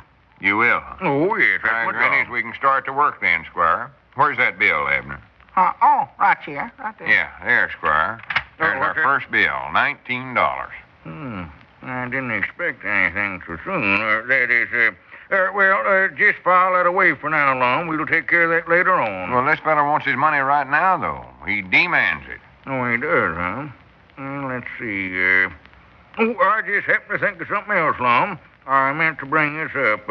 It's an old custom among big businessmen to buy the first shares of their own stock. Among big businessmen? Yes. Executives and all that. Oh, yes, big bankers, financiers, all. And I know you men will want to follow that same custom. Now, here are the first 2 shares in our company. I saved them out especially for you 2 men. Now, that'll be $20. Granny, I'm afraid we'll have to break the custom, Squire. What? All we got in the cash drawer is just $17.45. That's bad. Well, how about in your pockets? Either of you men got any loose change on you? Well, not enough to make it, I don't think. Let's see here. I got, here's 50 cents, and here's a dollar bill, and altogether got $1.93. How much you got, Abner? Just a minute. I'm counting 85, 86, 87 cents. Well, let's see now. 17.45 in the cash door, $1.93 and 87. 5, carry 1. Well, that makes it right there. $20.25. Here's your stock, Lum. And congratulations. There, Yeah, well, wait a minute, though, Squire. We don't want to take all the money out of our cash drawer, though. Well, you're not taking it out, Lum, actually. In its place, you're going to put this stock. And as we said, that's as good, if not better, than money. Yeah, that's right, ain't it? Why, all you had in there before was $17.45. Now you've got $20 in stock. There's a profit of $3 already. Grannies. Plus that, you have a nice investment. And you have your bills in the company all paid. As a matter of fact, you made a profit there, too, Lum. The bill was only $19, and we've taken in $20. The corporation's $1 to the good. And we've just been in business about 5 minutes. Oh, yeah. Grannies, Abner, now what do you think of our corporation? Well, there's one thing we got to be careful about, Lum. Careful about? Yeah. What's that, Abner? We got to be careful now and not let all this money go to our head. Well, something tells us that Lum and Abner had better be on their guard. And, folks, you'll want to be on your guard these days, too, against colds. But if you have one now, then by all means help yourself to comforting relief for much of your distress the modern Alka-Seltzer way. Start right away to take care of yourself. Get plenty of rest. Eat sensibly, dress wisely, get ample vitamins, and start taking Alka-Seltzer. Alka-Seltzer offers a kind of prompt, pleasant relief for the dull, achy feeling of a cold that should make it a friend of yours for life. You'll want to use Alka-Seltzer as a gargle, too, if your throat is raw and raspy from cold. Be sure to try it now, or whenever you have a cold. If you haven't any Alka-Seltzer in your home at the time, get some quickly from your nearest druggist.